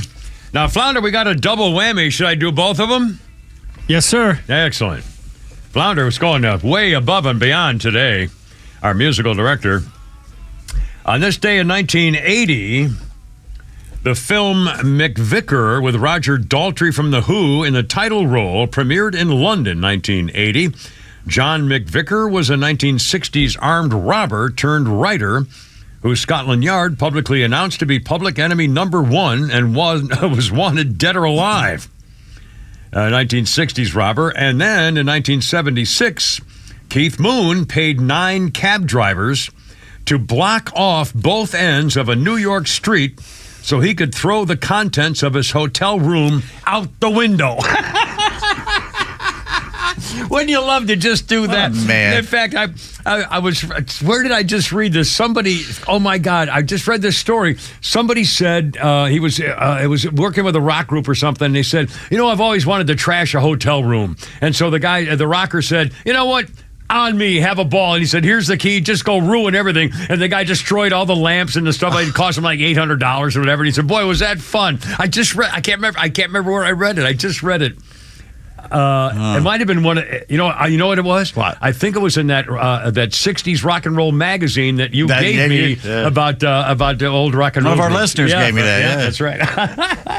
Anyway. We trashed a hotel room in Savannah, me and my friend Jeff, but we had signed another friend's name. Back then, you didn't. Even better. No credit cards. You pay cash. Absolutely. You signed someone else's name. You give their address and phone number. And we trashed that place in a drunken frenzy and left it. And a few days later, his dad got a call. Your son was down here in Savannah. Yeah, I know. All right, so I just got a phone call. Apparently, the protesters at UNC Chapel Hill have taken down the American flag and put the Palestinian flag up. Where the hell is Fox? Shoot them. Fox must have been kicked off campus. They were live. They were showing the protesters kind of backing the police up, and had the all flags. of a sudden they're gone. And the flags were there, too. They must have been kicked They off. took down an American flag and put that Nazi flamethrowers. Well, that's probably a little aggressive. Okay, go ahead. Just start mowing them down then. I mean, this is outrageous. Okay, it's one thing to protest. It's another thing to attack America while you're in America. And again, there's no way that any of this makes sense. That's your elected leaders allowing it to happen, too. Those are all Jew-hating Democrats. Right. Good Lord. I mean, do they not believe us? Our whole life we've heard never again. A lot of us, there's millions of us that believe that. That's right. You want to pull this crap, never again. Yeah. I mean, they'd be willing to have another again. To have another Holocaust. They're a small minority. I'm sorry, they look like they're big because they're on TV all the time. There's a hell of a lot more of us. Yeah. Yeah, I know. But and again, this is the swarm mob mentality. Idiot youth. Yeah. And again, I can't wait to find out what happened to they must have been kicked off the campus. The live shot now is Columbia University, and a little bit while ago they had New York University, and they stopped covering UNC, North Carolina. It's got to be because the cops must have kicked them out and told them they had to shut where's down. the governor? They all talk big. All the Republicans talking big. Right. What are you going to do? Unbelievable. All talk, no action. As always. Holy cow. Well, we'll keep it posted. Again, they're chanting and they got gates or barriers and stuff at Columbia. And again, the fact that they're even still there. Columbia set a deadline yesterday. Over and over again. And now the protesters saying, well, we're willing to negotiate. You're willing to negotiate. Did you see the latest where they're saying, how come you're not feeding us? These babies, these children. Where's craft services? Did you get a chance to get that? Flounder just found this story. I'm going to try to get up on my phone here. Apparently, there's a report. We're hungry. Do we have any audio of that yet?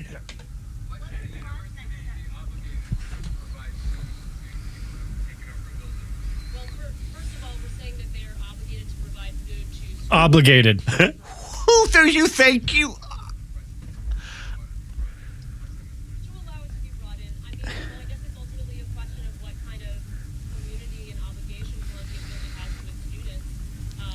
entitled bitch. It's students? Oh, my God.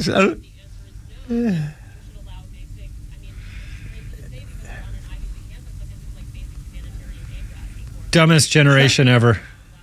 Narcissistic, entitled.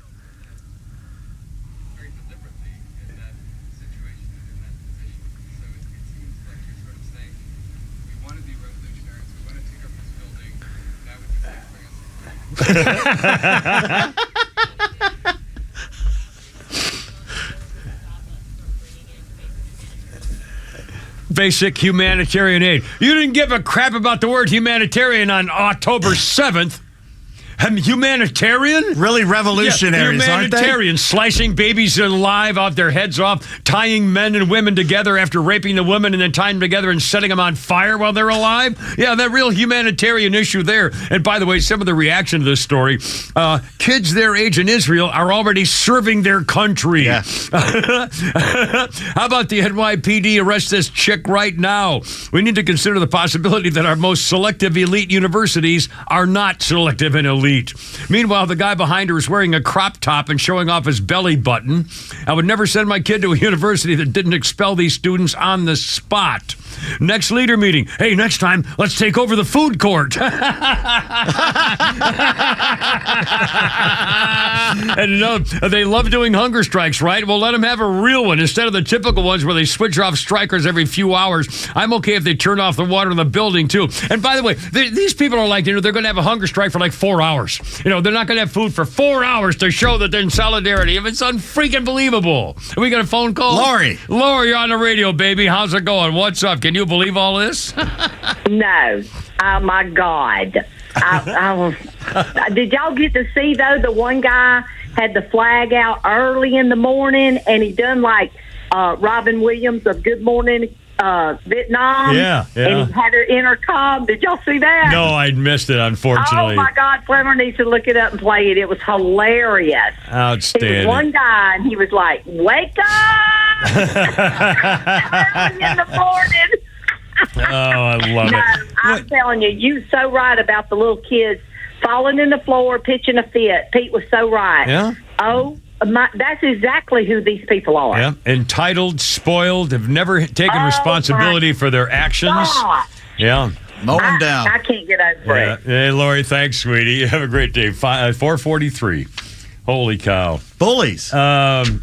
Coming up, I'm going to talk about Drew Barrymore in a second. Talking with Carmela Sidepiece, America's official shiftless and lazy vice president. First of all, you want to do a little showbiz here thing? Little Peach tweets? Oh, we can do. Let's do Peach tweets. He called for it, then he ran away. Let's do a little because we have mutual reaction to various things. Here as we go, and they will also talk with about Carmela's Sidepiece, America's mom. Yeah, really. Scientists, Kimmer, have developed a breed of transparent cattle. Transparent cattle? Unfortunately, they're super aggressive. Really? So steer clear. Steer. Oh. Thank you. Elevators terrify me. Elevators, yeah. I'm taking steps to avoid them. Taking steps. Steps to. Did you know that backyard play thing was once called the jumpoline? I did not know that. That was until your mom bounced on one. Yeah, I saw. Yeah. I had that on my chart about a couple of weeks ago. That's pretty good. And all those outdoor documentaries filmed on the ocean, you always see the scuba divers, fall backwards out of the boat. Yeah. Why the hell do they do that? So they don't fall into the boat. Yeah, because if they fall forward, they'd be in the boat. You're absolutely right, sir. You're correct, sir. So I didn't know that was the answer. That was the answer. That'd be right in the boat. See, how did I know? Does you no good. It's ridiculous. All the gear on, you're breathing air. I'm never donating to anyone collecting money for a marathon charity event ever again. Really? They just take the money and run. See that marathon event. I'm going to have to return the camouflage jacket I bought last week. Well, what do you mean? I just can't see myself wearing it. Oh. People send me these. I'm telling you. Looked all over for that camouflage jacket. These are actual jokes. Last one. An Irish toast sounds like this. May you live as long as you want and not want for as long as you live. A toast in France sounds like bread, cinnamon, eggs, and maple syrup. All right, sir. That's a French toast. French toast. Oh, dear God. May we? But of course, 4:45. Until we meet again. With the Kimmer, Pete, and the mystery is solved. And by the way, there's even more of this coming up.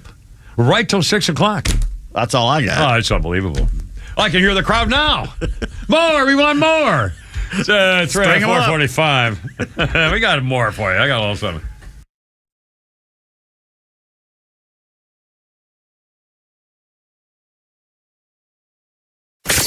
The legend Neil Bortz is only on Extra 106.3. Hey, it's Tug, and here's what you missed from the Talkmaster. I'll see if I can make it a little bit more clear what's happening. Donald Trump paid $100,000 plus to Stormy Daniels to keep her yap shut about a discussion of the Big Bang Theory they supposedly had.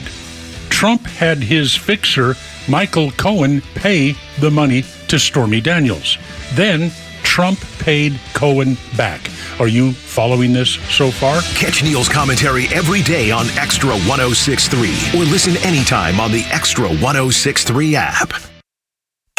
Get ready for unfiltered conversations on The Janelle King Show, where we tackle the topics that you won't hear at your family gatherings, but they're absolutely crucial for a strong republic. Don't miss us live every Saturday at 3 p.m. and every Sunday at 9 a.m. right here on Extra 106.3. But if you can't tune in, that's okay. You can catch new episodes every Tuesday on the Podcast Park or wherever you prefer to get your podcasts.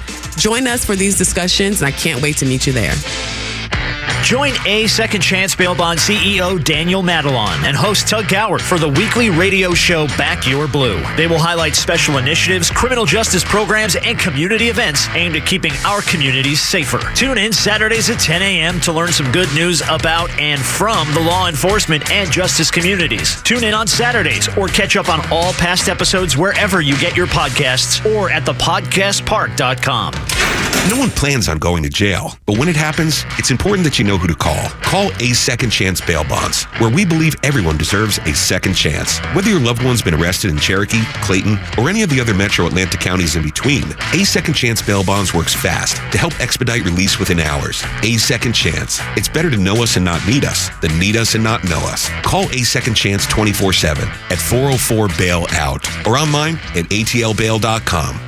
This is Dan Watkins with All Four Seasons. We've always been Atlanta's best at installing and servicing garage and entry doors, but you would be surprised at how many windows we've installed as well. So we're proud to announce a new division, All Four Seasons Windows. We now have the ability to make sure every opening in your house is safe, energy efficient, and looks darn good. So give us a call today to schedule your free sales consultation. Find out how you can decrease your energy bills and increase the beauty and value of your home with All Four Seasons garage, entry doors, and windows. True Prep on Cobb Parkway is your one-stop shop for emergency preparedness supplies, including freeze-dried food, water filtration, first aid, and more. They also have a large selection of firearms, including a huge selection of AR-15s, firearm accessories, and ammo at the lowest prices around. They are locally owned and operated. You can visit their store in Marietta on Cobb Parkway or online at trueprep.com. That's TRU prep.com. Prepare today for a worry-free tomorrow at True Prep. Well, look out.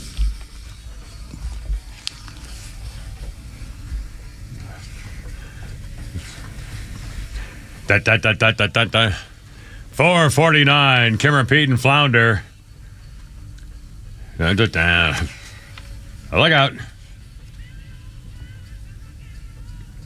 There we go. 1970. Twigs Linden. Macon. The road manager for the Allman Brothers Band was arrested for murder after he stabbed a club manager during an argument over a contract in 1970. At the ensuing trial, Linden's lawyers argued that he had been temporarily insane. Did I not highlight the Led Zeppelin? Because that's what we're playing right now. Okay, well, that's what I was going to... Allman Brothers, Led Zeppelin. It's kind of this, same genre. No, you did not. Twigs did Dixie Dregs, too, by the way. On my list here, I have Dave Matthews, which was in the first page, which we did not play. Right, because that's and when the next one I have here, I have Twigs Linden, the Allman Brothers, and I have Rolling Stones and Elvis Presley. I don't have anything on Led Zeppelin. Oh, Led Zeppelin you did not highlight. Gotcha. All right, well, then let me start over. Twigs was a better story. But we're saving that for next time. We have to save our Twig story for next. I didn't read the whole thing, so we can save it for next time. We have to go in. It wasn't highlighted. I'm sorry. We'll stick with the Allman Brothers, and then we'll do Led Zeppelin next. All right. Well, in that case, at the trial, Linden's lawyers argued that he had been temporarily insane at the time of the incident, and that touring with the Allman Brothers would drive anybody crazy, and they found him innocent.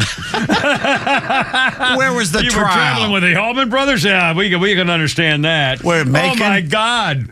How funny is that? Bibb County Justice right there. Holy criminy. All right, so next time we're going to do Lead next time. I'll put a big note He became a pretty good producer, too. He did a lot of stuff. Really? I did not know that. Now, by the way, I don't know this name. Travis Scott is 33. He's a rapper, but he's also the baby daddy to Kylie Jenner's daughter, Stormy. Your kids might know Travis Scott from his virtual concerts on Fortnite. He was the guy in Astro World. Remember when a bunch of people died in the audience? Ruh-roh. And the ambulance came out, and he didn't do anything about it. He just kind of let it proceed. And he what he did is he prevented the ambulance and police coming from helping the people that were trapped on stage. Travis Scott, this guy, he and Kylie dressed up as Marvel characters in 2019 to celebrate his birthday with the release of Avengers Endgame. Kylie was Captain Marvel, Travis was Iron Man, and Stormy the daughter was Tiny Thor. Travis Scott, 33. Anyway, I don't know him, but I thought maybe someone else. Never heard of him. And, Flounder knows about him. So, our younger audience, we want to make sure we have, stuff for our younger audience. And on this day in history, let's see. Oh, wait a minute. Where's my history thing? Oh, here we go. Sorry. 1952. We talked about this a little. I just briefly mentioned again. It was on this date. Secret Writings of a Young Jewish Girl Hiding from the Nazis in Holland is published. Diary of a Young Girl later became the Diary of Anne Frank. Required reading in schools all over the world for years and years and years after 1952. But then some ninny shrews and busybodies decided it was offensive talking about girl things. It's real, though, and Anne Frank died of typhus in the Bergen-Belsen concentration camp just before she turned 16. Have they taken that book out of the libraries for these idiots to read? Yeah, I think they have. I think they find it offensive because she talks about breasts and talks about, looking at other girls and how they compared their breasts, talking about boys. Which shows it could happen to anybody. It's a child hiding from the Nazis. How could this not be an important time to read about what happened to a 15-year-old girl before she died in a concentration camp? My God. You don't think this is significant for what happened in the world? Talk about world history, my God. These little craps breaking and Jesus, destroying let him buildings. read this story. Let him read the diary. It's the same as the brown shirts in Munich and Berlin in the 30s because everybody stood by and let them do it. That's right. Everybody was afraid. All the elected leaders were afraid to do anything to them. And ironically, that was 1952. Same day in 1945, Adolf Hitler and his bride of the day, one day, Eva Braun, commits suicide as Russian troops are entering his bunker. We think, maybe. Supposedly. Well, that's what they said. Anyway, what a time. 4:53. I think he was seen in Enid, Oklahoma, thinking it could be in Chile. Could still be in Chile. I mean, it's, Mengele and all those guys. Argentina. What was that famous movie in the book, The Boys from Brazil? The Boys from Brazil. Man, what a good book that was, and what a great movie that was. With that famous Laurence Olivier and Gregory Peck. Oh, Lord. Gregory Peck. And the little boy looked like Hitler. Yeah. Looked like a 12-year-old Hitler. Yeah. That was a great. Oh, my God, that was good. All right, a quick thing here. This is incredible. Drew Barrymore, man, I used to think she was so cute and was so fun and everything else. Drew Barrymore now has her own talk show. Remember Drew Barrymore when she had, who was the sissy with the Bud Light beer commercial guy pretends it's a girl? I forgot the name. The girl boy from Dylan Mulvaney. Mulvaney. Oh, Dylan Mulvaney. And Dylan Mulvaney came on the Drew Barrymore show, and she kneeled before him to salute him as a tribute to modern-day women. Kneeling to a tranny fake sissy. Well, now she's gone even farther. This is incredible. She had Carmela Sidepiece, America's favorite shiftless, lazy vice president, on her talk show. And then, Drew Barrymore said, I've been thinking that we really all need a tremendous hug in the world right now. But in our country, we need you to be Mamala of the country. Mamala. Instead of Kamala Harris, the mother of our country. And Carmela said, yeah, and then started doing her cackle laugh. Well, of course, she's being mocked on social media. Drew Barrymore's gaslighting. Nobody wants Carmela Harris to be the mama of the country. Can you imagine that woman as America's mama? Oh, my God. Howard Stern refers to Joe Biden as the father of the country. Drew Barrymore says Carmela needs to be our mama. What exactly is this cult? These people aren't looking for a leader. They're looking for surrogate parents. As she participates in a cringeworthy and fawning display with Carmela. Is this possible? Could a society delve into such an infantile orgy of mediocrity that this is considered compelling? How about Sluttima? How about old side piece'ema? How about oh God'ema? Oh my God! Anybody's had her. And again, her boyfriends were all black guys because the brothers, are there to prepare to take Carmela. When she decided to get married, she picked the sissy white guy because it wouldn't hurt her all the time. Like we didn't have to worry about him. And he became such a pansy sissy that he was in charge of the demasculinizing America. Remember that movement that came out? Yeah. She put him in charge. He was giving speeches on taking away the toxic masculinity of America. Oh, dear God. 4:55. Quick. Let's do this first. I got an update on the Daisy girl, the blonde girl from The Bachelor, that I thought would have been a better choice. But first, Pete found this story. Spinal Tap. Movie Spinal Tap I thought was great. Flounder, have you ever seen Spinal Tap? Rob Reiner's directed. Oh, yes, absolutely. Most people have. Well, it's coming back. It's called Return of Spinal Tap. 15 years later, they reunite. Basically, I guess the same cast, directed by Rob Reiner. And now here's the cast sitting around talking about...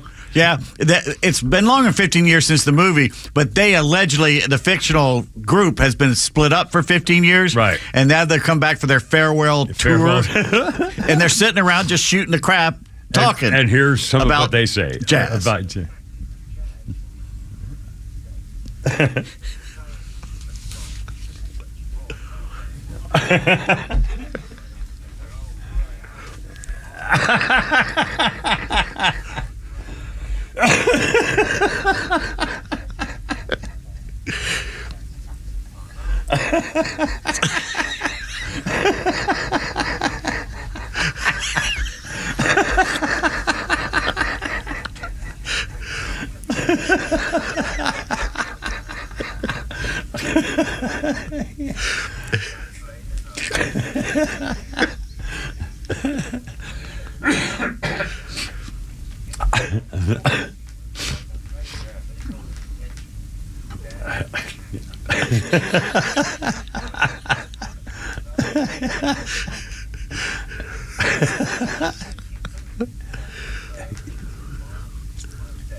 Some mute. What's wrong with they go after Miles Davis? Turned it up to 11. 4:58. We got time for Flounders Funny before the end, top of the hour. Less than 2 minutes. Here we go. A little for Nucky's Hoagies right here. Look out.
Is that Bergazzi? That was Mr. Nate Bergazzi. There you go. They're showing there's a film of the Columbia. They're boarding up the front of the buildings and trying to. It's obvious that Columbia doesn't have an engineering school. Yeah, they really didn't. It doesn't fit, sir. Try a puzzle. My God, man. They got duct tape out. Oh, Lord. 5 o'clock. Kimmer, Pete, Flounder. Holy crap, it's sports coming up, too, along with this nonsense. God. WFOM and W292EV Marietta, a Dickey broadcasting station. This hour is presented by Lee Brandt Jewelry and Watches. Escalating protests. I'm Lisa Brady, Fox News. And at New York's Columbia University, officials are threatening escalating punishment, saying pro-Palestinian students who seized a building last night will be expelled. But that building remains occupied on the Morningside campus. Fox Business's Madison Allworth outside the gates. They've successfully locked down the campus.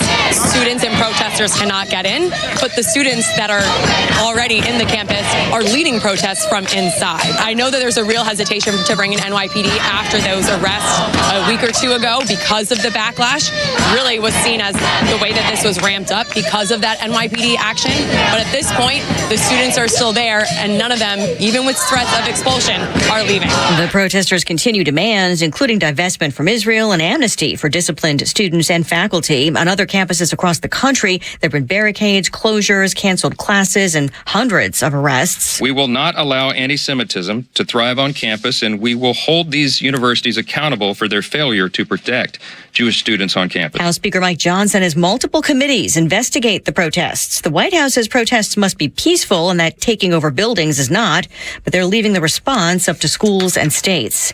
President Biden making a quick trip to Delaware for a campaign event while former President Trump spends another day in court. I'm supposed to be in Georgia. I'm supposed to be in New Hampshire. I'm supposed to be in Ohio and lots of other places. And they have me sitting here for a Biden trial. It's a Biden trial. He calls the New York criminal trial ridiculous and political persecution. Earlier today, the judge holding him in contempt and fining him $9,000 for gag order violations, threatening jail time for continued offenses. He's already accused of more. Just getting reports, the U.S. Attorney General plans to endorse a DEA proposal to reclassify marijuana as a less dangerous drug. It would still be illegal for recreational use under federal law. America is listening to Fox News. Oh, I cracked the hull of my new ski boat today. Oh my gosh, why'd you do that? It's not like I was trying to do it, you know. Sorry, that's rough, my bad, bro. Did anyone witness this epic fail? Yes, there's videos galore, and now I'm a meme. Accidents don't just happen in sea shanties, so Progressive Boat Insurance has you covered. Take as little as 4 minutes to see what you can save at Progressive.com. Progressive Casualty Insurance Company and affiliates, covered subject to policy terms and not available for all boats or in all situations. You know, since 9/11, the Tunnel to Towers Foundation has been committed to supporting our nation's first responders and veterans. They support America's heroes like U.S. Army Major Jonathan Turnbull. Now, Major Turnbull sustained devastating injuries at the hands of an ISIS suicide bomber. Tunnel to Towers gave him a specially adapted smart home designed for his needs. Join Tunnel to Towers. They're hoping all of us will donate $11 a month so this great work continues. Their website, the letter T, the number 2, the letter T.org. That was very close. Almost said something on the radio. Your guys want to kill you. Let's get it together, ladies. Left shoulder, right of flank. Ready on your dog target. Help there, Castelio, fair road guards out.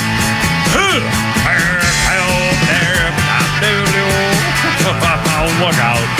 It's only me. It's only the Kimmer with Pete Davis and Flounder. 503 on 106.3. Beautiful Tuesday, as it turned out, after a rather iffy morning and overnight type stuff. 404-741-1230. 741-1230 is the number if you want to join us. We had a lot of stuff going on. Oh, by the way, we're just remarking on the news. Pete said, no, wait a minute. President Joe Crime Family is campaigning in Delaware? Hey, there's only one possible reason. These Jew-hating Democrats, and by the way, from now on, if we talk about a Democrat, it's a Jew-hater. You know, Jew-hater Joe Biden, Jew-hater Nancy Pelosi, whatever. These Jew-hater Democrats are so desperate that the only place they can take him to campaign for votes is places where he can't lose. They have to take him to his home. Oh, my God. So that the TV reporters covering it can show the rousing crowd and the enthusiastic response to the president's campaign because it's in his house. Oh, my Lord. They're going to go to Scranton next, I'm pretty sure. This is unbelievable. Anyway, we'll update the Trump business for you. He's apparently going to be able to go to see his son graduate, Barron, in May for graduation ceremony. Which is, I think, a Thursday, if I'm not mistaken. I can't remember, but it's the day of the trial, and the judge apparently will let him go do that. He did. Trump did get fined $9,000 for I mean, it's all going to be thrown out. This is all nonsense. Basic freedoms. There are like 4 different constitutional amendments that it's clearly violating without question. So this is all going to be nonsense. And Clay and Buck were saying how, with the polls showing, we're well into these court cases, that this is backfired. Yeah. It is not hurting him. Yeah. No. In fact, it's going to be even worse because you know that the Supreme Court. Well, we don't know this. The assumption is from people who know a lot more than I ever will is that the Supreme Court is going to take this case of him and immunity back to lower courts, which is going to delay it forever, and so nothing's going to happen with all this stuff until after the election. So anyway, 5:05, almost 5:06 with the Kimber Show. Everything all right there? With the Kimber Feet and Flower. I startled. Now the latest on the protests. They have at UNC. And again, something happened about half an hour, 40 minutes ago. There was live TV coverage on Fox at the University of North Carolina campus, and it was getting, if it wasn't getting violent, it was getting active. We got it here. All right, here we go. UNC Chapel Hill, the protesters briefly took down the American flag and hoisted the Palestinian Nazi flag. It says the Students for Justice in Palestine are boasted on Instagram they had removed they're boasting that they removed the American flag in the United States of America, replaced it with the Palestinian flag. They formed a circle around the flagpole, locked arms. They were yelling Intifada and Free Palestine, which basically Intifada means kill all the Jews. Yeah. And basically they finally came in, law enforcement came in, took down the Palestinian flag and replaced it with the Stars and Stripes, according to Interim Chancellor Lee Roberts. Yeah, you're going to be interim. You're all going to be interim if you don't get off your butts and do something. Crowds started chanting USA and singing the national anthem. And the protesters took the flag down a second time. A dozen people carried the flag off, prompting jeers and shouts of shame from the anti-Israel crowd. So they took the Palestinian flag down again. So they've canceled classes today. They're literally taking down our flag in the United States of America. Yeah. Everyone kick them out of the country. Yeah. They don't belong here. Okay, you can do that where they are from. You could not do that in their country. If it had been black people, guess what would happen? That were not being allowed into a building? Yeah. All hell would have broken loose. Justifiably so. One of the headlines on the coverage is saying, spoiled children have seized the colleges we pay for. Columbia University threatens students occupying Hamilton Hall with expulsion. It should have been automatic. But now they're still negotiating after yesterday's deadline. It's been 25 hours. And here's their out. They're all wearing masks. So you can't, they're saying, well, we don't know who they were. Yeah. We can't expel, we can't identify. Right. And now we just played the soundbite of the girl demanding that they be fed. The protesters want the school to bring their food to them, that they pay their food check for their dormitory. And they want you to pay for their school, too. Yeah, they want you. And of course, amnesty for everything. If they, plus we're going to have to give us passing grades because we've been too upset to be studying. So they want amnesty for their actions in case there's a police activity. Also, taking care of their grades and make sure that they're taken care of for their educational opportunities for the rest of the school time. Go to their demands. Here's our demands. You have 10 minutes. In fact, Flounder, let's play that very first soundbite. It's 5:09, Kimber, Pete, and Flounder. And this happened. One of the Fox News reporters was talking to one of these girls at Columbia University during the protest, and they were talking.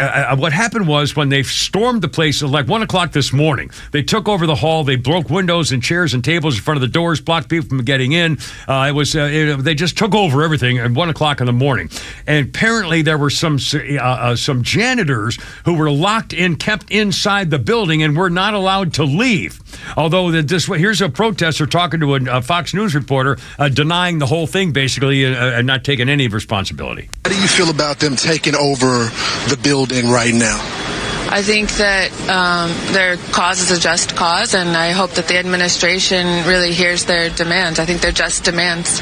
Do you feel like it was right to hold 3 of the janitor workers hostage inside of the building? I think that's a really false narrative. That's what the janitors are saying, that they weren't allowed to leave. I think that that's a really false narrative. Even if the janitors are saying that, you're saying that that's not true. I think that it's a really false narrative that the students took anyone hostage. How do you feel about some of the Jewish students saying that they don't feel safe here on campus? I think that this is also a really false narrative that's being promoted. Do you think October 7th and the attack that happened is a false narrative? Off she goes. Do you believe that some of the women were raped? Colleague just came back. So this is what happened. Can you get out of my face, please? So, face, please. You got my face. I'm done tired of talking with you. Talk to the hand. Oh, my God. Oh, these entitled Just little slap nimrods. I mean, these self-loathing Nazis. They're fascists. God. Brown shirts. These children have never accepted responsibilities for their actions. And when they ask for amnesty, frankly, put it this way, if you had any balls, you would accept responsibility. In fact, you'd be happy. You'd say, take me away and treat me like that. Consequences. It'll be a show the cause, and if you're willing to actually protest, then go all the way or shut up and get out of there. It's like, doing a hunger strike for 2 hours. I'm not going to eat lunch today. It's a hunger strike. That's not really it. Die. Get close to dying, and then see whether you still believe in your cause. These people don't believe in this cause. Do you think they'd start murdering people? They're obviously not Irish, because the Irish know how to put on a good hunger strike. Well, that's right. Have to live on damn wine and booze alone. And potatoes. That's not right. Anyway, these freaking... they didn't give a damn about humanitarian either on October 7th. No. We want humanitarian causes. How about the people in Ukraine that are dying? Yeah, it doesn't seem to care about them much. That's American bombs being used. Yeah. This is different. It's Jews. And again, a University of Florida. Oh, I love this statement. University of Florida. They mowed out the protesters. Their campuses nationwide going through this. In Gainesville, they took over the campus for a while. The Liberation Collective and Young Democrats, Socialists, and Party stuff like that. And they have demands. My favorite demands is, again, this University of Florida. They demand a speaker policy where they wouldn't have any speakers affiliated with Israeli military or spreading misinformation about Palestine. So they would censor speakers. 2, they would protect student rights, and anybody student arrested or participating stuff would get amnesty entirely.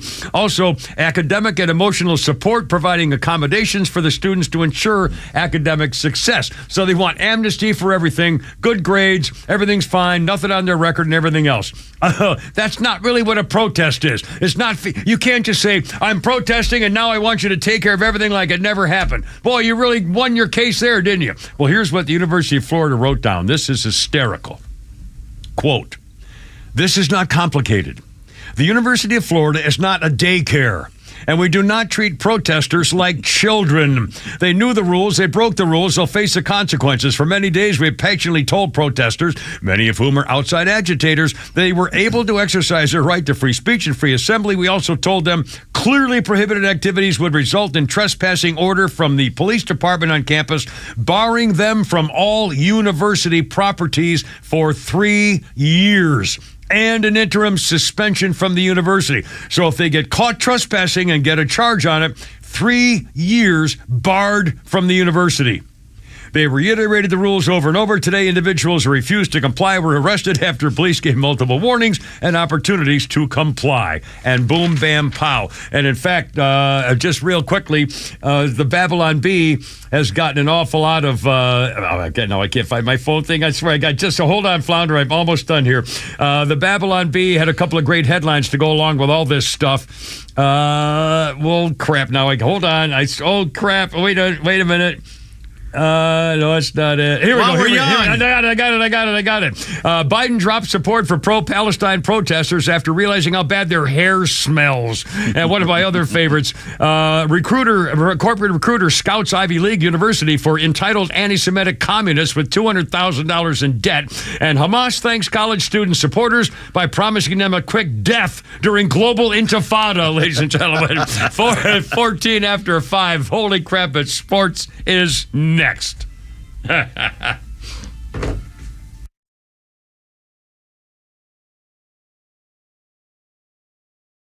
Atlanta radio legends collide on XTRA 106.3.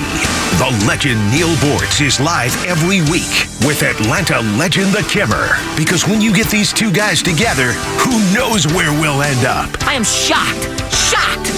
Well, not that shocked. The Kimmer is live on your drive home every weekday afternoon from 3 to 6. And now Neil Bortz joins this show every week. And if you miss it, catch up anytime on the XTRA 106.3 app.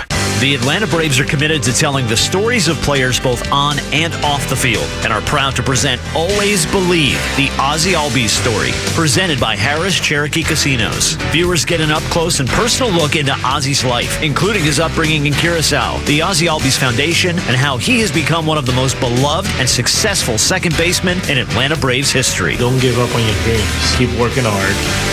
You got to go get it. Head to youtube.com/Braves to stream the documentary today. I enjoy a good night's sleep, and I like to breathe while I'm sleeping. My wife appreciates that, too. That's why I wear a CPAP. You want the right machine. You want expert advice. You want all the supplies that go with it. You get it all at CPAPs, etc. in Alpharetta. Machines, masks, tubing, filters, cleaning supplies, all of it, and they ship nationwide. Walk-ins, by the way, are welcome. CPAPs, etc. Alpharetta, CPAPsetc.com. Tax season can be stressful, but it's also a wake-up call. It's time to think beyond April and plan for your future. At Master Plan Retirement Consultants, we're not just advisors, we're your partners in building a secure retirement. At Master Plan Retirement Consultants, we understand the challenges Georgians face. That's why we offer personalized strategies to maximize your retirement income, minimize taxes, and ensure you never outlive your assets. Join the Master Plan family and let us guide you through every financial milestone. Visit masterplanretire.com to schedule your appointment today.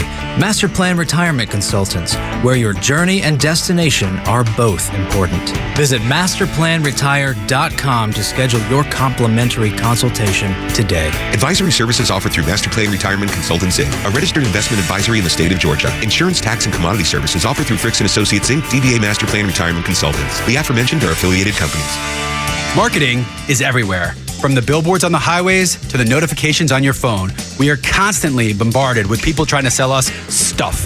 What makes good marketing? Are you doing enough in your life personally and professionally to market yourself? You have questions, and the Marketing Madmen have answers. Tune in every Saturday, now at 4 p.m., right here on XTRA 106.3 to get practical marketing advice from expert guests who are shaping and reshaping the business world. They say marketing is a madman's game. Join the Marketing Madmen every Saturday at 4 p.m. to find out why.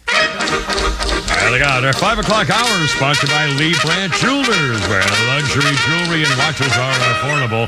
Drop by their store in Sandy Springs or visit LeeBrandt.com. It's 5:18.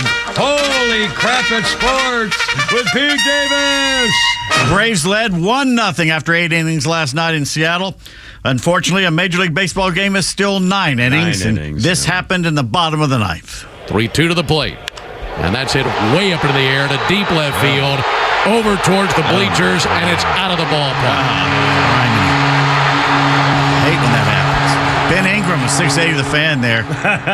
Sorry, Ben. 2-1 Mariners win. This after both Max Fried and Bryce Miller took no-hit bids through 6 innings.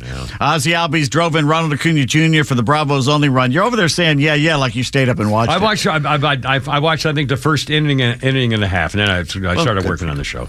Raciel Iglesias could not go for a third straight day, so A.J. Minter, he's pitched well this year, came in and immediately gave up the single and a 2-run game-winning homer. Same 2 teams tonight next to Puget Sound. The 2-0 Reynaldo Lopez for us. The 2-4 Luis Castillo for the M's. Luis, a right-hander, used to give us fits when he pitched for the Reds. I remember him. Yes, Good I pitcher. Do. We talked about I remember we talked about trying to get him. Yeah. The Mets are looking for a new Mr. or Mrs. Met.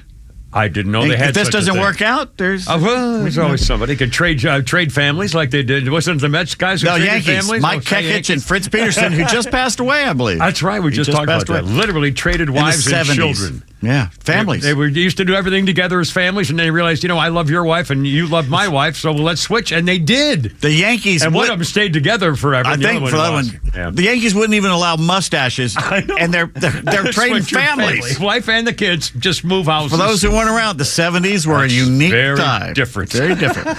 Anyway, if you think you have the chops to represent the most dysfunctional organization this side of Flowery Branch, this job as Mr. Met could be yours.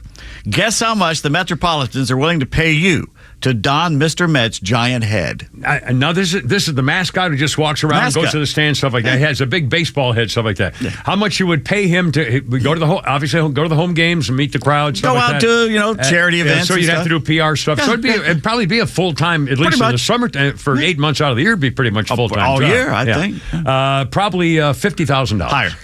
$91,000. 89,000 American dollars. Well, I'll bet that's a lot. I'll bet that's a lot of time away from family and home and stuff, though. But hey, what the hell? I'd do it. Now, if Mrs. Met is not your freak, the Dallas Cowboys cheerleaders have 13 new openings after a baker's dozen of them just retired. Oh, really? Wow. Yeah. The Falcons picked up tight end Kyle Pitts' fifth-year option for a measly $10.8 million. Wow. $10.8 million. Wow. Jeff has a good line. The Falcons had the most unpopular draft since Vietnam. Tough crowd, rough room. Okay, they signed a few free agents out of college here that were not drafted. All right. Okay, stop me if you ever heard of any of these guys. Okay. Ryan Call, O-lineman from Richmond, the Spiders. All right. Jaquay Jackson, receiver from Rutgers. All right, sir. John Paddock, quarterback, Illinois. Aha. Jaden Price, cornerback, North Dakota State. Anthony Sal, cornerback, Mid-America Nazarene. I did not know such a thing. I'm not making these scouts, but good for them. They know. Who knows? Who knows? I mean, look at all the guys who were, end of the draft did nothing. The guy from San Francisco. Mr. Relevant. Mr. Relevant. Super Bowl. That guy, too. Ryan Sanborn, punter, Texas. Austin Stogner, tight end, Oklahoma. Trey Vavel, cornerback from Minnesota State, Mankato. Aha. Is it Mankato or Mankato, I believe. Yes. Okay. Isaiah Wooden, receiver from Southern Utah, and Nolan Potter, lineman from Northern Illinois. Now, when they contact these guys and say, we'd like you to try out for the Falcons, basically? No, they sign them, basically, and have them come to training camp and check them out. So now, do they get money just for they must get something. Oh, yeah. They signed them. It's not a year's salary, though. It's just, it must be a they gave them stipend of some kind, yeah. Good. That'd be exciting, man. Can you imagine these guys from middle of nowhere have a chance to play pro football? Where is Mid-America Nazarene anyway? I have no idea. As opposed to Prairie Jesus, where is? Well, it's got to be in South Dakota or someplace. ESPN NFL analyst is cocksure, Dan Orlovsky, cocksure that Tom Brady will not come out of retirement to play for the Raiders. Well, they're still talking about this mess. Despite a chance to throw to former Bulldogs tight end Brock Bowers, how cocksure is Dan? Says he will shave his eyebrows. Oh boy! If Tom comes back, do they ever come back? Have you shaved your eyebrows? He said, "Do they come back?" I don't know. Do they come back? I don't know. They have to because they grow. You have to clip them all the time. I guess. I'm sure they do. You ever see that? Yes, they do. They grow back. Okay. That special that shows microscopically that there are little animals that live in your eyebrows and come out at night and lick your face? Well, no, I don't think that's right. They lick the oil off your face. I'm sorry. I'm just not. It's true. Think about that tonight when you're going to sleep. I'm sorry. What do you mean sleep? Okay. Now that the Lakers have been bounced from the NBA playoffs by the Nuggets, the question is, will 39-year-old LeBron James hang up his sneakers? Yeah. He says he hasn't given it a thought. He's more concerned about getting ready for the Summer Olympics in Paris. Good old USA. Well, there you go. Meanwhile, the Knickerbockers can knock out the 76ers tonight in Madison Square Garden, up 3-1. Sixers perpetually ill center Joel Embiid missed their shoot-around today. Was it his knee problem acting up again? No. Was it his Bell's palsy that he came down with this week? Yeah, no. He now suffers from migraines. Oh, no. If this series goes to Game 6, expect him to come down with scurvy. Game 7 will probably involve an outbreak of beriberi or rickets. Every day he's got something wrong with this guy. Besides his attitude. Practice. There was another 76er who did that. Allen Iverson. Practice. Choke you out, We're talking practice. Anyway, that was a little bit of what's-his-face, Jim Moore Sr., too, thrown in there. Anyway, the rumors are out there already. ESPN talking about the Lakers trading for Trae Young. Oh, well. I think Brian Windhorst was talking about that. Brian Windhorst, something about that guy. He's like a large cross-dresser type. Really? I can just see him putting on dresses and walking around. He's very feminine. He's got a very high voice. And that's not attractive. I don't know. He's probably a nice guy. A wonderful guy, probably. Probably a big family man. Tremendous family, wonderful. Sorry I said that. I'm happy I brought it up. That's right. You said it. I started the whole thing. 5 West Virginia middle school students who protested the trainees' participation in a shot put competition. Yeah, I remember that. Have been banned from future competitions. Well, yeah, let's punish the people who said we're not going to play against a boy for a girl. Oh, my God. 13-year-old Becky Pepper Jackson, a hyphenated. Remember, yeah. Competed in the Harris County Middle School Track and Field Championship 2 days after a federal appeals court ruled that the state's transgender sports ban violated the teens' right under Title IX, which is supposed to be for women. Women, yeah. 5 girls from Lincoln Middle School stepped up to the circle for their turn, then refused to throw the ball in protest. West Virginia Attorney General Patrick Morrissey has filed a lawsuit against the County Board of Education on the students' behalf. Yes. Says, I will do everything in my power to defend these brave young girls. This is just wrong. We must stand for what's right and oppose these radical trans policies. Again, this is what, Montana? West Virginia. West Virginia. I can't believe that the mothers or all the girls, all the women in West Virginia aren't going crazy. You know, I mean, or stand anybody. up for your kids. I mean, every once in a while we get one girl on our listening to us will call in and complain about it, but there's no national uproar. Where are the women's groups? Yeah, what the hell happened? I mean, they did more of this when they were burning their freaking bras. I know. 1972. They won't stand up for little girls. God. They won't defend them against the narcissistic, It's mentally ill freaks. unbelievable. Yeah. I just don't understand. Punish the little girl that refused to go along with it. 5 of them. Jeez. Saturday is the Kentucky Derby, the day women wear hats the size of Buicks and men pretend to like mint juleps. You ever had one of those things? Yeah, they're not. They're not good. No, it's not. They're just not good. Daryl says he hasn't been the same since he heard someone call the Kentucky Derby Amish NASCAR. They should have buggies behind the horses. They had what's that called when they have the steeplechase? What's that called? With the buggies behind it? No, that's oh God, I rode one of those horses when I was horse and buggy races. No, it's 5, God, 4, God. 3, 2, it's like 1. It sounds like crickets or harness racing. Harness racing. Yeah, it sounds just like tricket. And the oh my God, the horses, they are not allowed to bend their legs. They have to run stiff-legged. No, they can't canter. They cannot canter. They have to run stiff-legged. And one of the lessons I took on horseback when I was 12 years old from Miss Nichols, my 6th grade school teacher, taught me horseback riding and put me on a horse who was one of those harness racing horses that didn't bend their legs. And I was trying to learn how to canter on a horse that was doing stiff-legged trotting at about 80 miles an hour. Let me tell you, that was fun. Sorry, I got distracted. You can't name any of these horses Eddie then? No, Eddie distracted. Eddie Cantor. Eddie Cantor, thank you. Well, you got to look that one up, kids. Oh, my God. And parents and grandparents. How I love you. It goes way back, baby. Anyway, guess who Johnny Manziel is dating? I heard about this. I looked her face. I looked her picture up, too, and good She's for him. She's cute. Well, I wouldn't say that. Not much of a body. No, I didn't have, I wasn't, anybody. I should ask Flounder since you already know. He is not a good-looking guy. Who? Johnny Manziel? Johnny Manziel. Yeah, I don't know. Why are women going for this guy? He looks like a rag picker. He looks like a druggy hangover guy. Yeah, he's had trouble with drugs. Now he says he's bipolar. Oh, God. And good for him. He can't hold a job. Yeah, tell the little... Flounder, do you know who he's talking about here? A famous daughter. Johnny Manziel. Johnny Football. I know who Johnny Manziel is. Who's he dating? Josie Canseco. Jose? Daughter Canseco. of Jose. Jose Canseco. She's a looker. Yeah, she's cute face. Yeah, got blonde hair. I must have seen a bad picture of him. What is he doing now? Is he in the Canadian Football League? He was in some where fans controlled the league. He was in Arena League. I don't know what the hell he's doing now. I don't know what he's doing. He blew it, though. On this day, April 30th, 1961, friend of the show and personal friend of this gentleman standing next to me, or sitting, Willie Mays. Willie Mays. Became the 9th player in Major League history to hit 4 homers in one game, helped the San Francisco Giants to a 14-4 win over the Milwaukee Braves. Ah. Yeah, Milwaukee. Yeah, he said a very bad word to the Kimmer and turned his back on me in 1972 at Arizona State University. That should have been a lesson to you right there. 1971, I'm sorry. That should have been a forerunner of what this career was going to look like. Should have been a lesson. 1970, Billy Williams, the first player in National League history to play in 1,000 consecutive games, a loss by the Cubs to the Atlanta Braves at Fulton County Stadium. Oh, no kidding. 1985, Dale Murphy drove in 2, helped the Braves to an 8-4 win over the Redlegs. His 29 RBI in April tied Ron Say, the Penguins' Major League record. The Dodgers. That's right, Dodgers.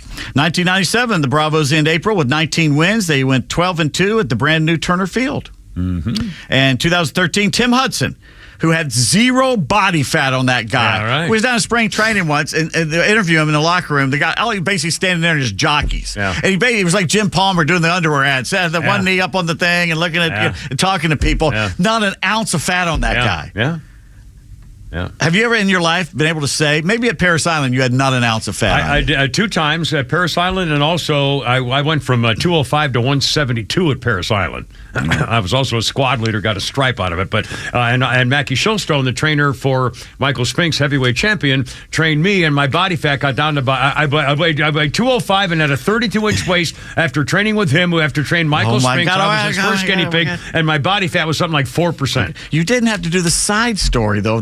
Michael Shelfestein, or whatever his name was. Mackie Shillstone, the trainer for the world heavyweight champion, boxing champion, Michael Spinks, not Leon, but Michael.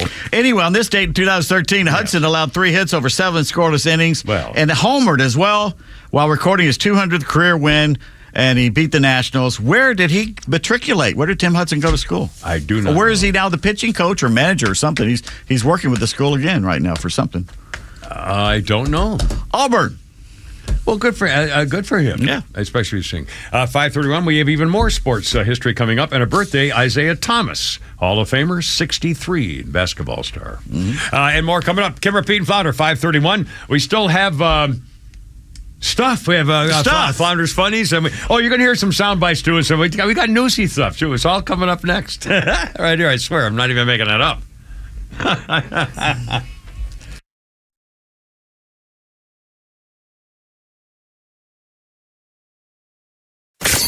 The legend Neil Bortz is only on Extra 106.3. Hey, it's Tug, and here's what you missed from the Talkmaster. I'll see if I can make it a little bit more clear what's happening. Donald Trump paid $100,000 plus to Stormy Daniels to keep her yap shut about a discussion of the Big Bang Theory they supposedly had.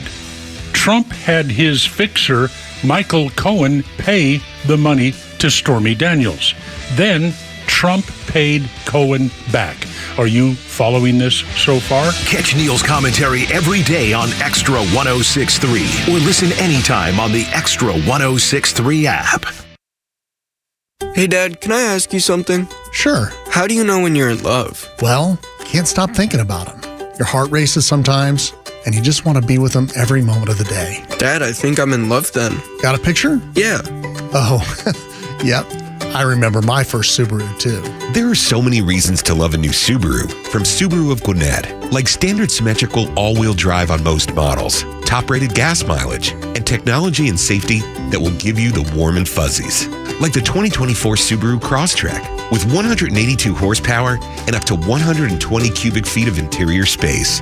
Or the 2024 Subaru Outback, built to take you off the beaten path with up to 9.5 inches of ground clearance. Add in their amazing staff, an incredible service department, and you'll understand why love is what makes a Subaru a Subaru. But the only way to know it's the one is to come in for a test drive.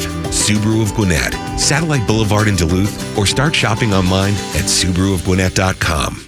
Lee Brandt Jewelry and Watch Company, where quality and value make the difference. Locally owned and located in Sandy Springs, offering you the finest selection of unique diamonds, sapphires, rubies, and emerald jewelry, as well as other fine gemstones. Lee Brandt Jewelry and Watches has been servicing Rolex watches for over 30 years, and their Rolex-trained watchmaker will service your watch in their state-of-the-art Rolex service center in their store. Lee Brandt uses only genuine Rolex parts, and their estimates are free. Drop by Lee Brandt in the Trader Joe's Shopping Center in Sandy Springs or visit LeeBrandt.com. Looking for bold discussions on vital issues? Tune in to The Janelle King Show every Saturday at 3 p.m. with an encore episode every Sunday at 9 a.m. right here on Extra 106.3, where we dive into kitchen table topics that are essential for a strong republic. Don't miss an episode, but if you do, it's all good because we have new podcasts that drop every Tuesday on the Podcast Park or wherever you get your podcasts. Don't miss out on these thought-provoking conversations. You shouldn't need a degree in finance to choose a checking account. That's why we made Truist One Checking. No trade-offs, no compromise, no hassle. Just the stuff you want from a bank that cares. And that means no overdraft fees, lots of practical perks, and automatic upgrades. Truist One Checking. One simple choice. Visit Truist.com/one. Truist.com/ONE. Truist Bank, member FDIC. Hey golfers, the next time you're looking for a quality course to play with a great variety of hole layouts and elevation changes that demand every shot in your bag, then you've got to line up a tee time at Wolf Creek Golf Course. Since 2001, Wolf Creek has earned a reputation as one of the most challenging and most fun golf course experiences out there. Wolf Creek is conveniently located just 10 minutes west of the Atlanta airport and only 15 minutes southeast of downtown Atlanta. When you play golf at Wolf Creek, you'll find beautiful natural scenery and excellent turf from the tee boxes to the fairways to the greens, with top-notch Bermuda grass in tournament condition. After your round, Wolf Creek offers a patio area for your group to enjoy a 19th-hole gathering. Golf Digest selected Wolf Creek previously as one of the best golf courses to play in the Atlanta area. To book a tee time, please visit wolfcreekgc.com or call 404-344-1334. That's 404-344-1334. wolfcreekgc.com.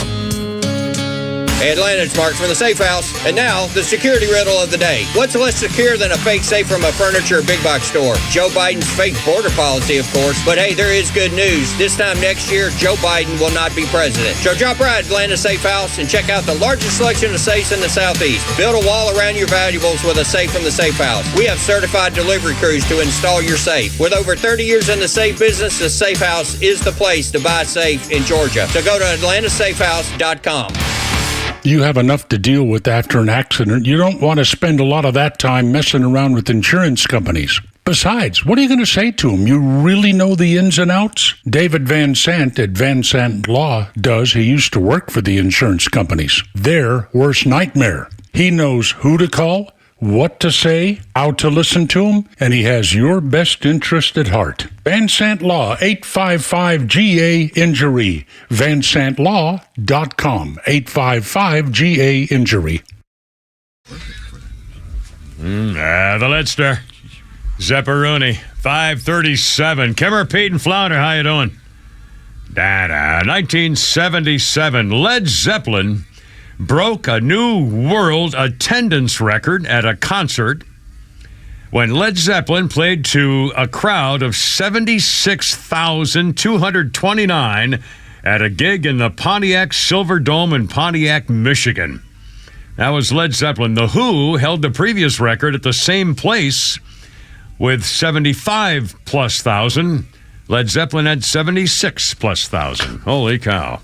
And there's a couple of sports things left over here. Pete Davis, in 1939, Lou Gehrig played his 2,130th consecutive game, and it was his last.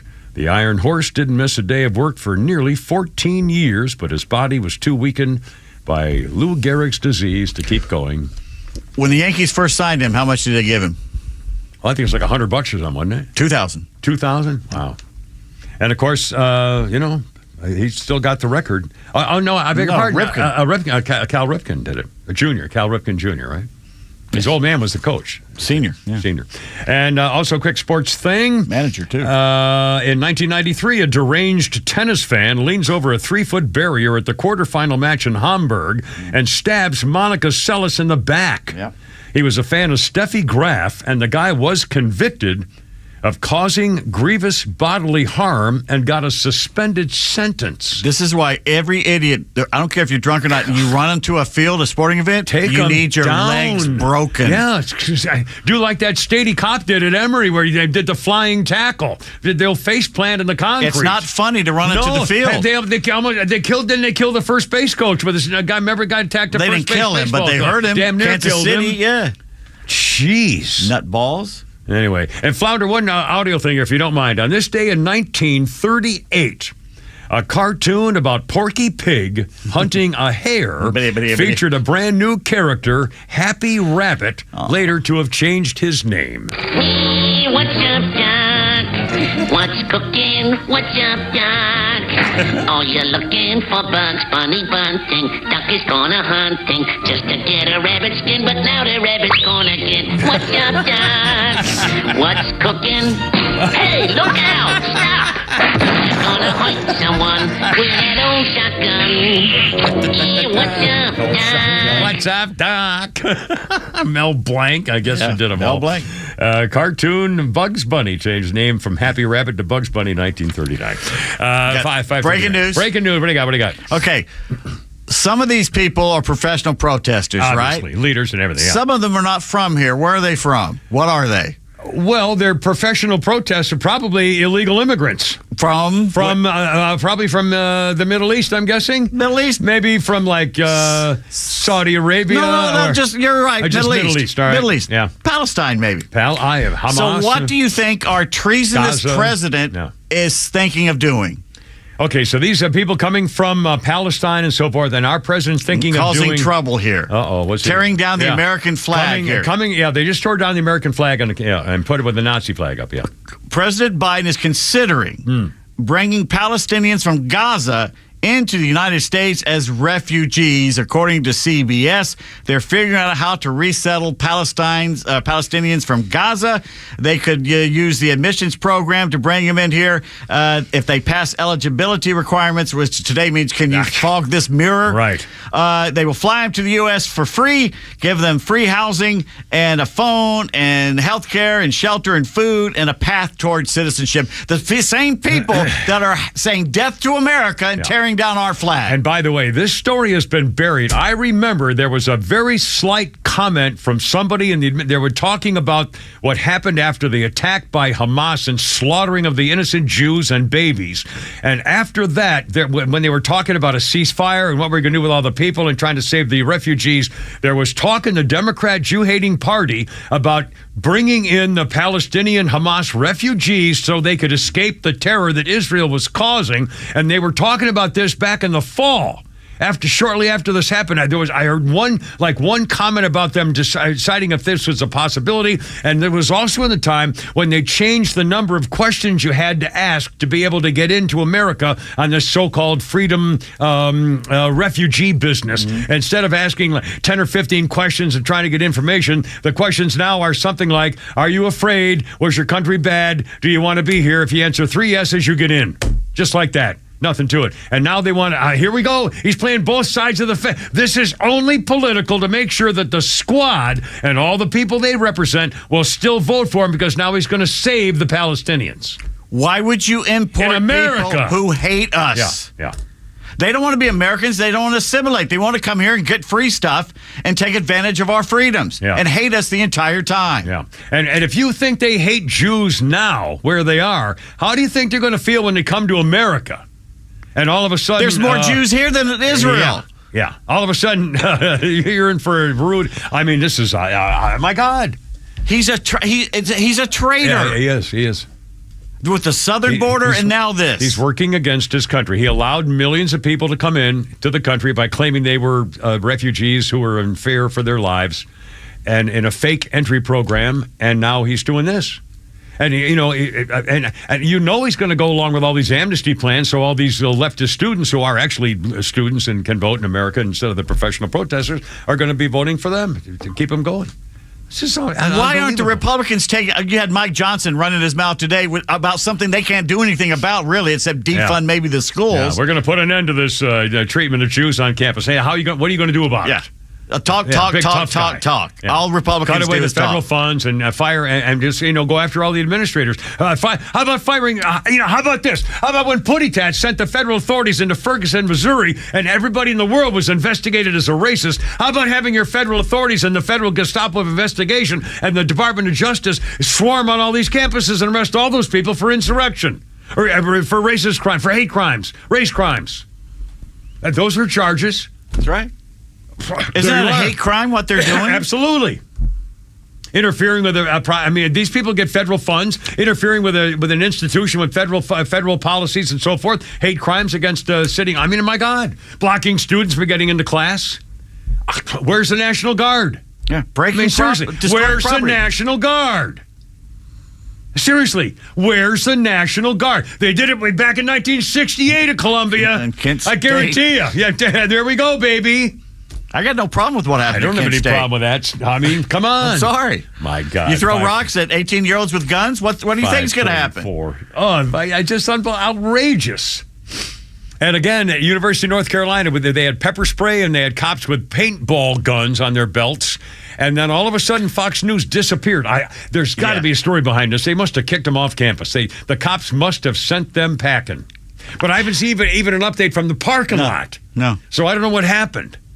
I mean, it's like they had an action shot right in front of them of protesters backing police up, and they cut away to some idiot bimbo interviewing somebody at Columbia. Even worse than that, when it was the live video we saw of the protesters with their arms waving in the air and backing the police into a corner of a wall of a building, and then the camera started getting very shaky. Remember, we showed the ground, and I was saying, "Oh my God, steady your camera! Tell him he's live! Tell him he's live!" Like he didn't know he was live. Maybe he didn't know he was live, but then all of a sudden, bam, and the camera ended. Yeah, and they I wonder if somebody took the camera because it looked like the camera was going on the ground. Oh, they were going nuts at Fox if they'd stolen their camera. Why haven't they said what happened? I don't know.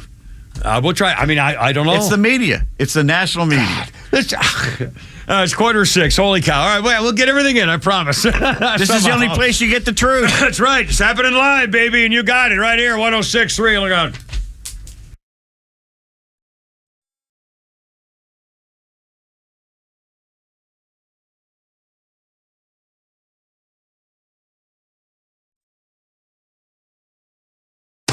Atlanta radio legends collide on XTRA 106.3.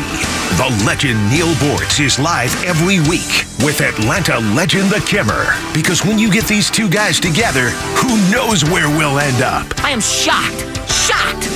Well, not that shocked. The Kimmer is live on your drive home every weekday afternoon from 3 to 6. And now Neil Bortz joins this show every week. And if you miss it, catch up anytime on the XTRA 106.3 app. From now until Mother's Day, Solomon Brothers Jewelers is offering an exclusive deal. Receive a complimentary Big Green Egg Grill with any qualifying jewelry purchase. It's the perfect opportunity to fulfill Mom's wish list with the stunning pieces like a diamond tennis bracelet, diamond stud earrings, or a timeless eternity band, all crafted to last a lifetime. Plus, while you're treating Mom, why not treat yourself too? Take home a Big Green Egg Grill courtesy of Georgia Spa Company. But wait, this deal isn't just for Mom. Whether you're celebrating a birthday, welcoming a new addition to your family, or simply want to show someone special how much you love them, this offer is for you too. Our incredible showrooms guarantee that you'll find the perfect gift for your mom or loved one at just the right price. So visit us anytime now until Mother's Day at any of our 3 locations in Buckhead, Alpharetta, or Peachtree City and find the perfect gift for any occasion with the extra gift for yourself of a free Big Green Egg Grill online at SolomonBrothers.com or on Instagram at Solomon Brothers.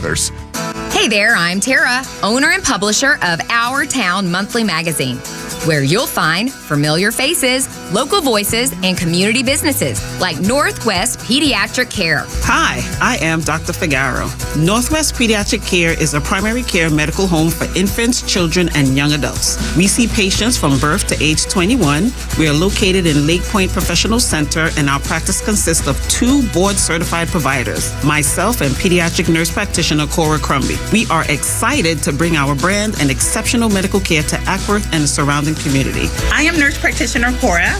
We are vaccine friendly and welcome the opportunity to discuss vaccine choices with our parents. We are open Monday through Friday and some Saturdays. You can look us up on Facebook, Instagram, and our website at nwpediatriccare.com. Thanks so much. As a mother of 3, I'm thrilled to help spread the word of Northwest Pediatric Care. Friends, make an appointment today and tell them Our Town sent you.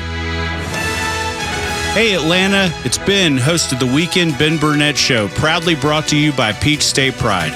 Each and every weekend, we bring you all the issues going on around the globe and what America's ultimate role is in order to drive our agenda forward as conservatives.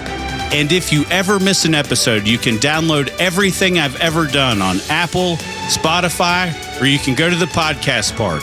See you around, Atlanta.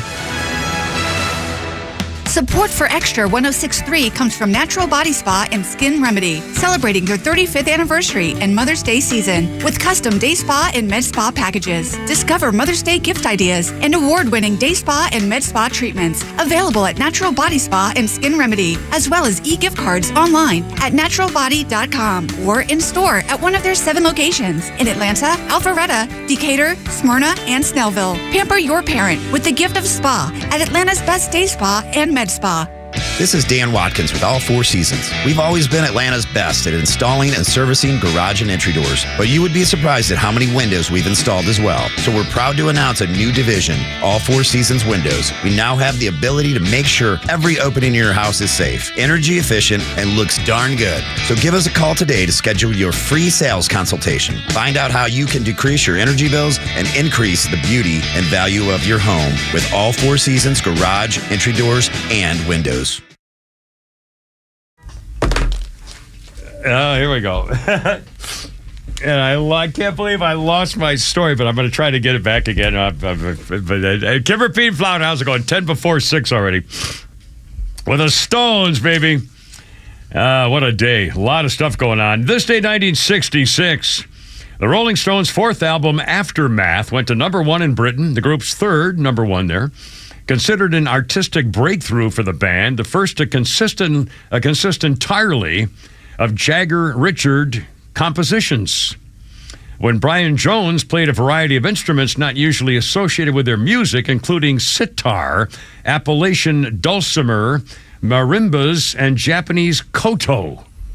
And it was all Keith Richards and Mick Jagger compositions on this day in '66 album. Their producer or their manager said, "You're not," and McCartney told him, "You're not going to make any money unless you write your own songs." So he locked them in the kitchen and said, "Come out with 2 or 3 songs. I'm not going to let you out." Really? Yeah. Cool. Imagine being able to do that. And then they did it. For decades. It's unbelievable. A couple of things here. On this day in 1952, Mr. Potato Head became the first toy to be advertised on network television. Isn't that funny? I don't know why that seems funny to me. Mr. Potato Head. It used to be a potato. Mr. 50. Yeah. I remember we had him. It was only you didn't get the plastic head. You got the little things to stick into an actual potato. Yeah. I remember him. I was 6. When potatoes were bought. I remember abundant. Mr. Potato Head. And a couple of things here. We talked about, the years of 68 and so forth. Here we go. A couple of things, all related. Let's see. Let me start here. 1968. It's called the Mini Tet Offensive. Near the DMZ, the Dead Marine Zone in Vietnam, the Battle of Dai Do to control the waterway supply line.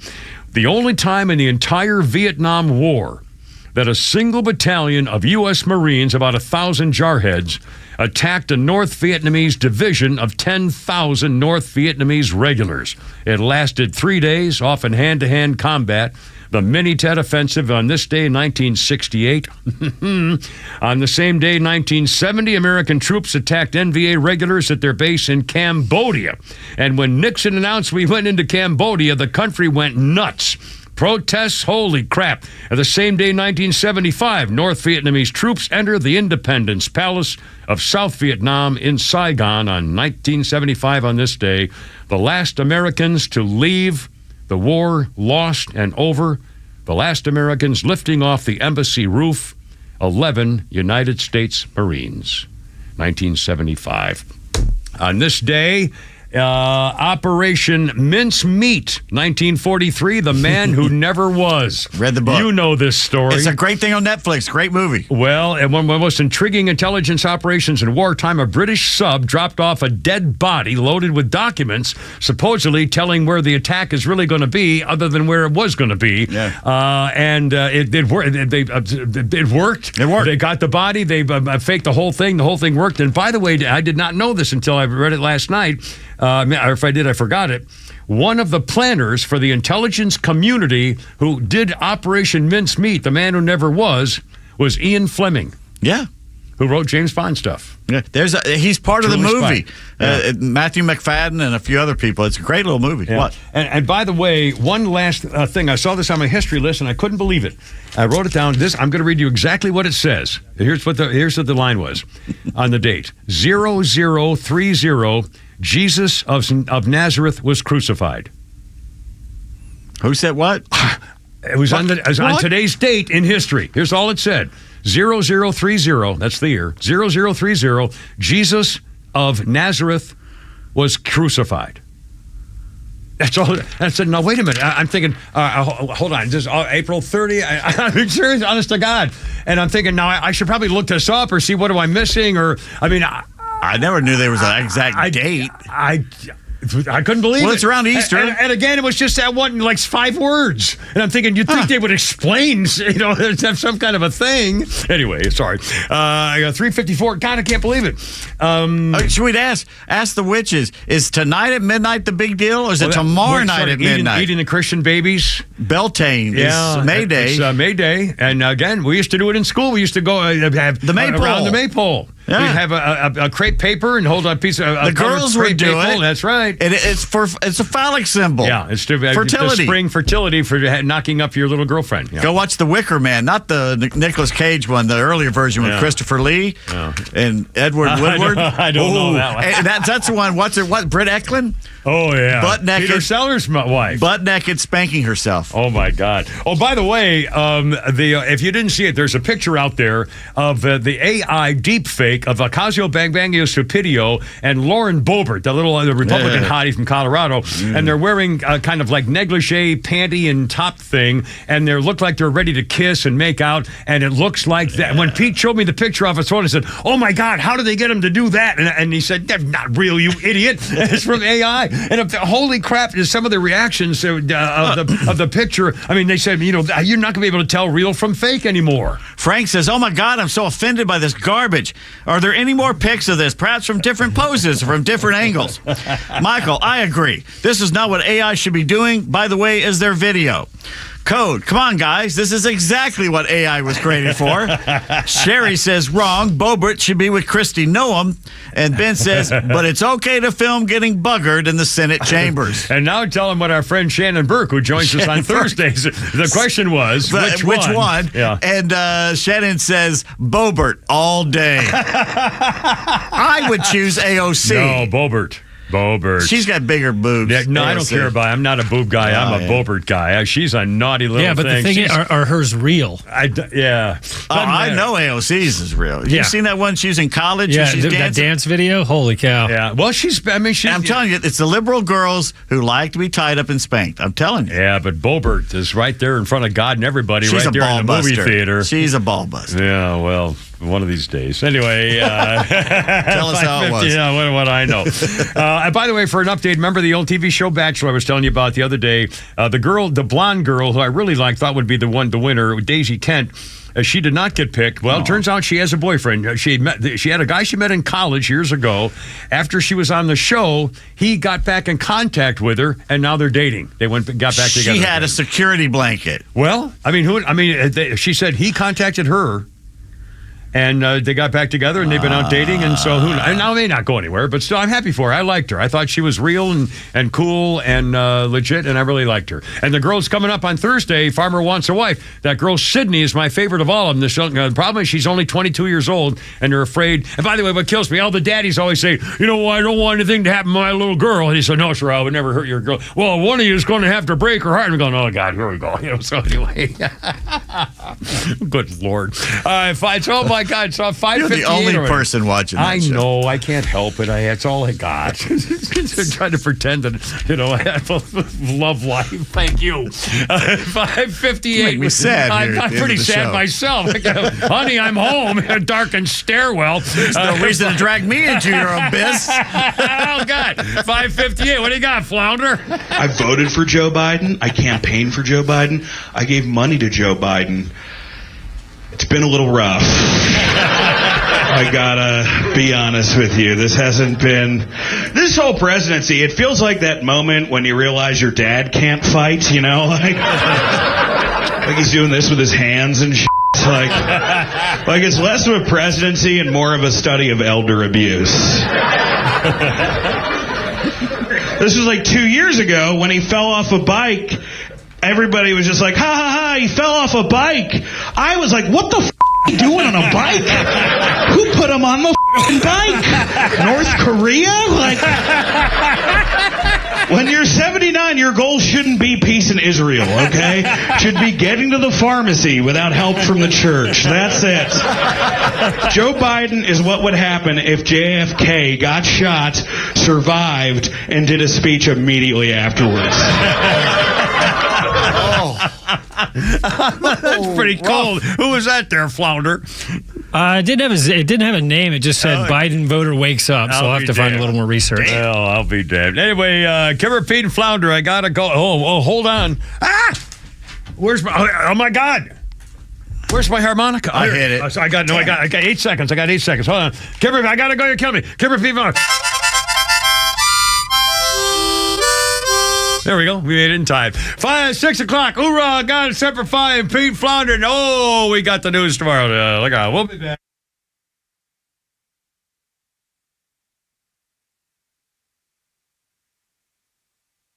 This is WFOM and W292EV Marietta, a Dickey Broadcasting Station. Locally owned and heard throughout Georgia on the XTRA app.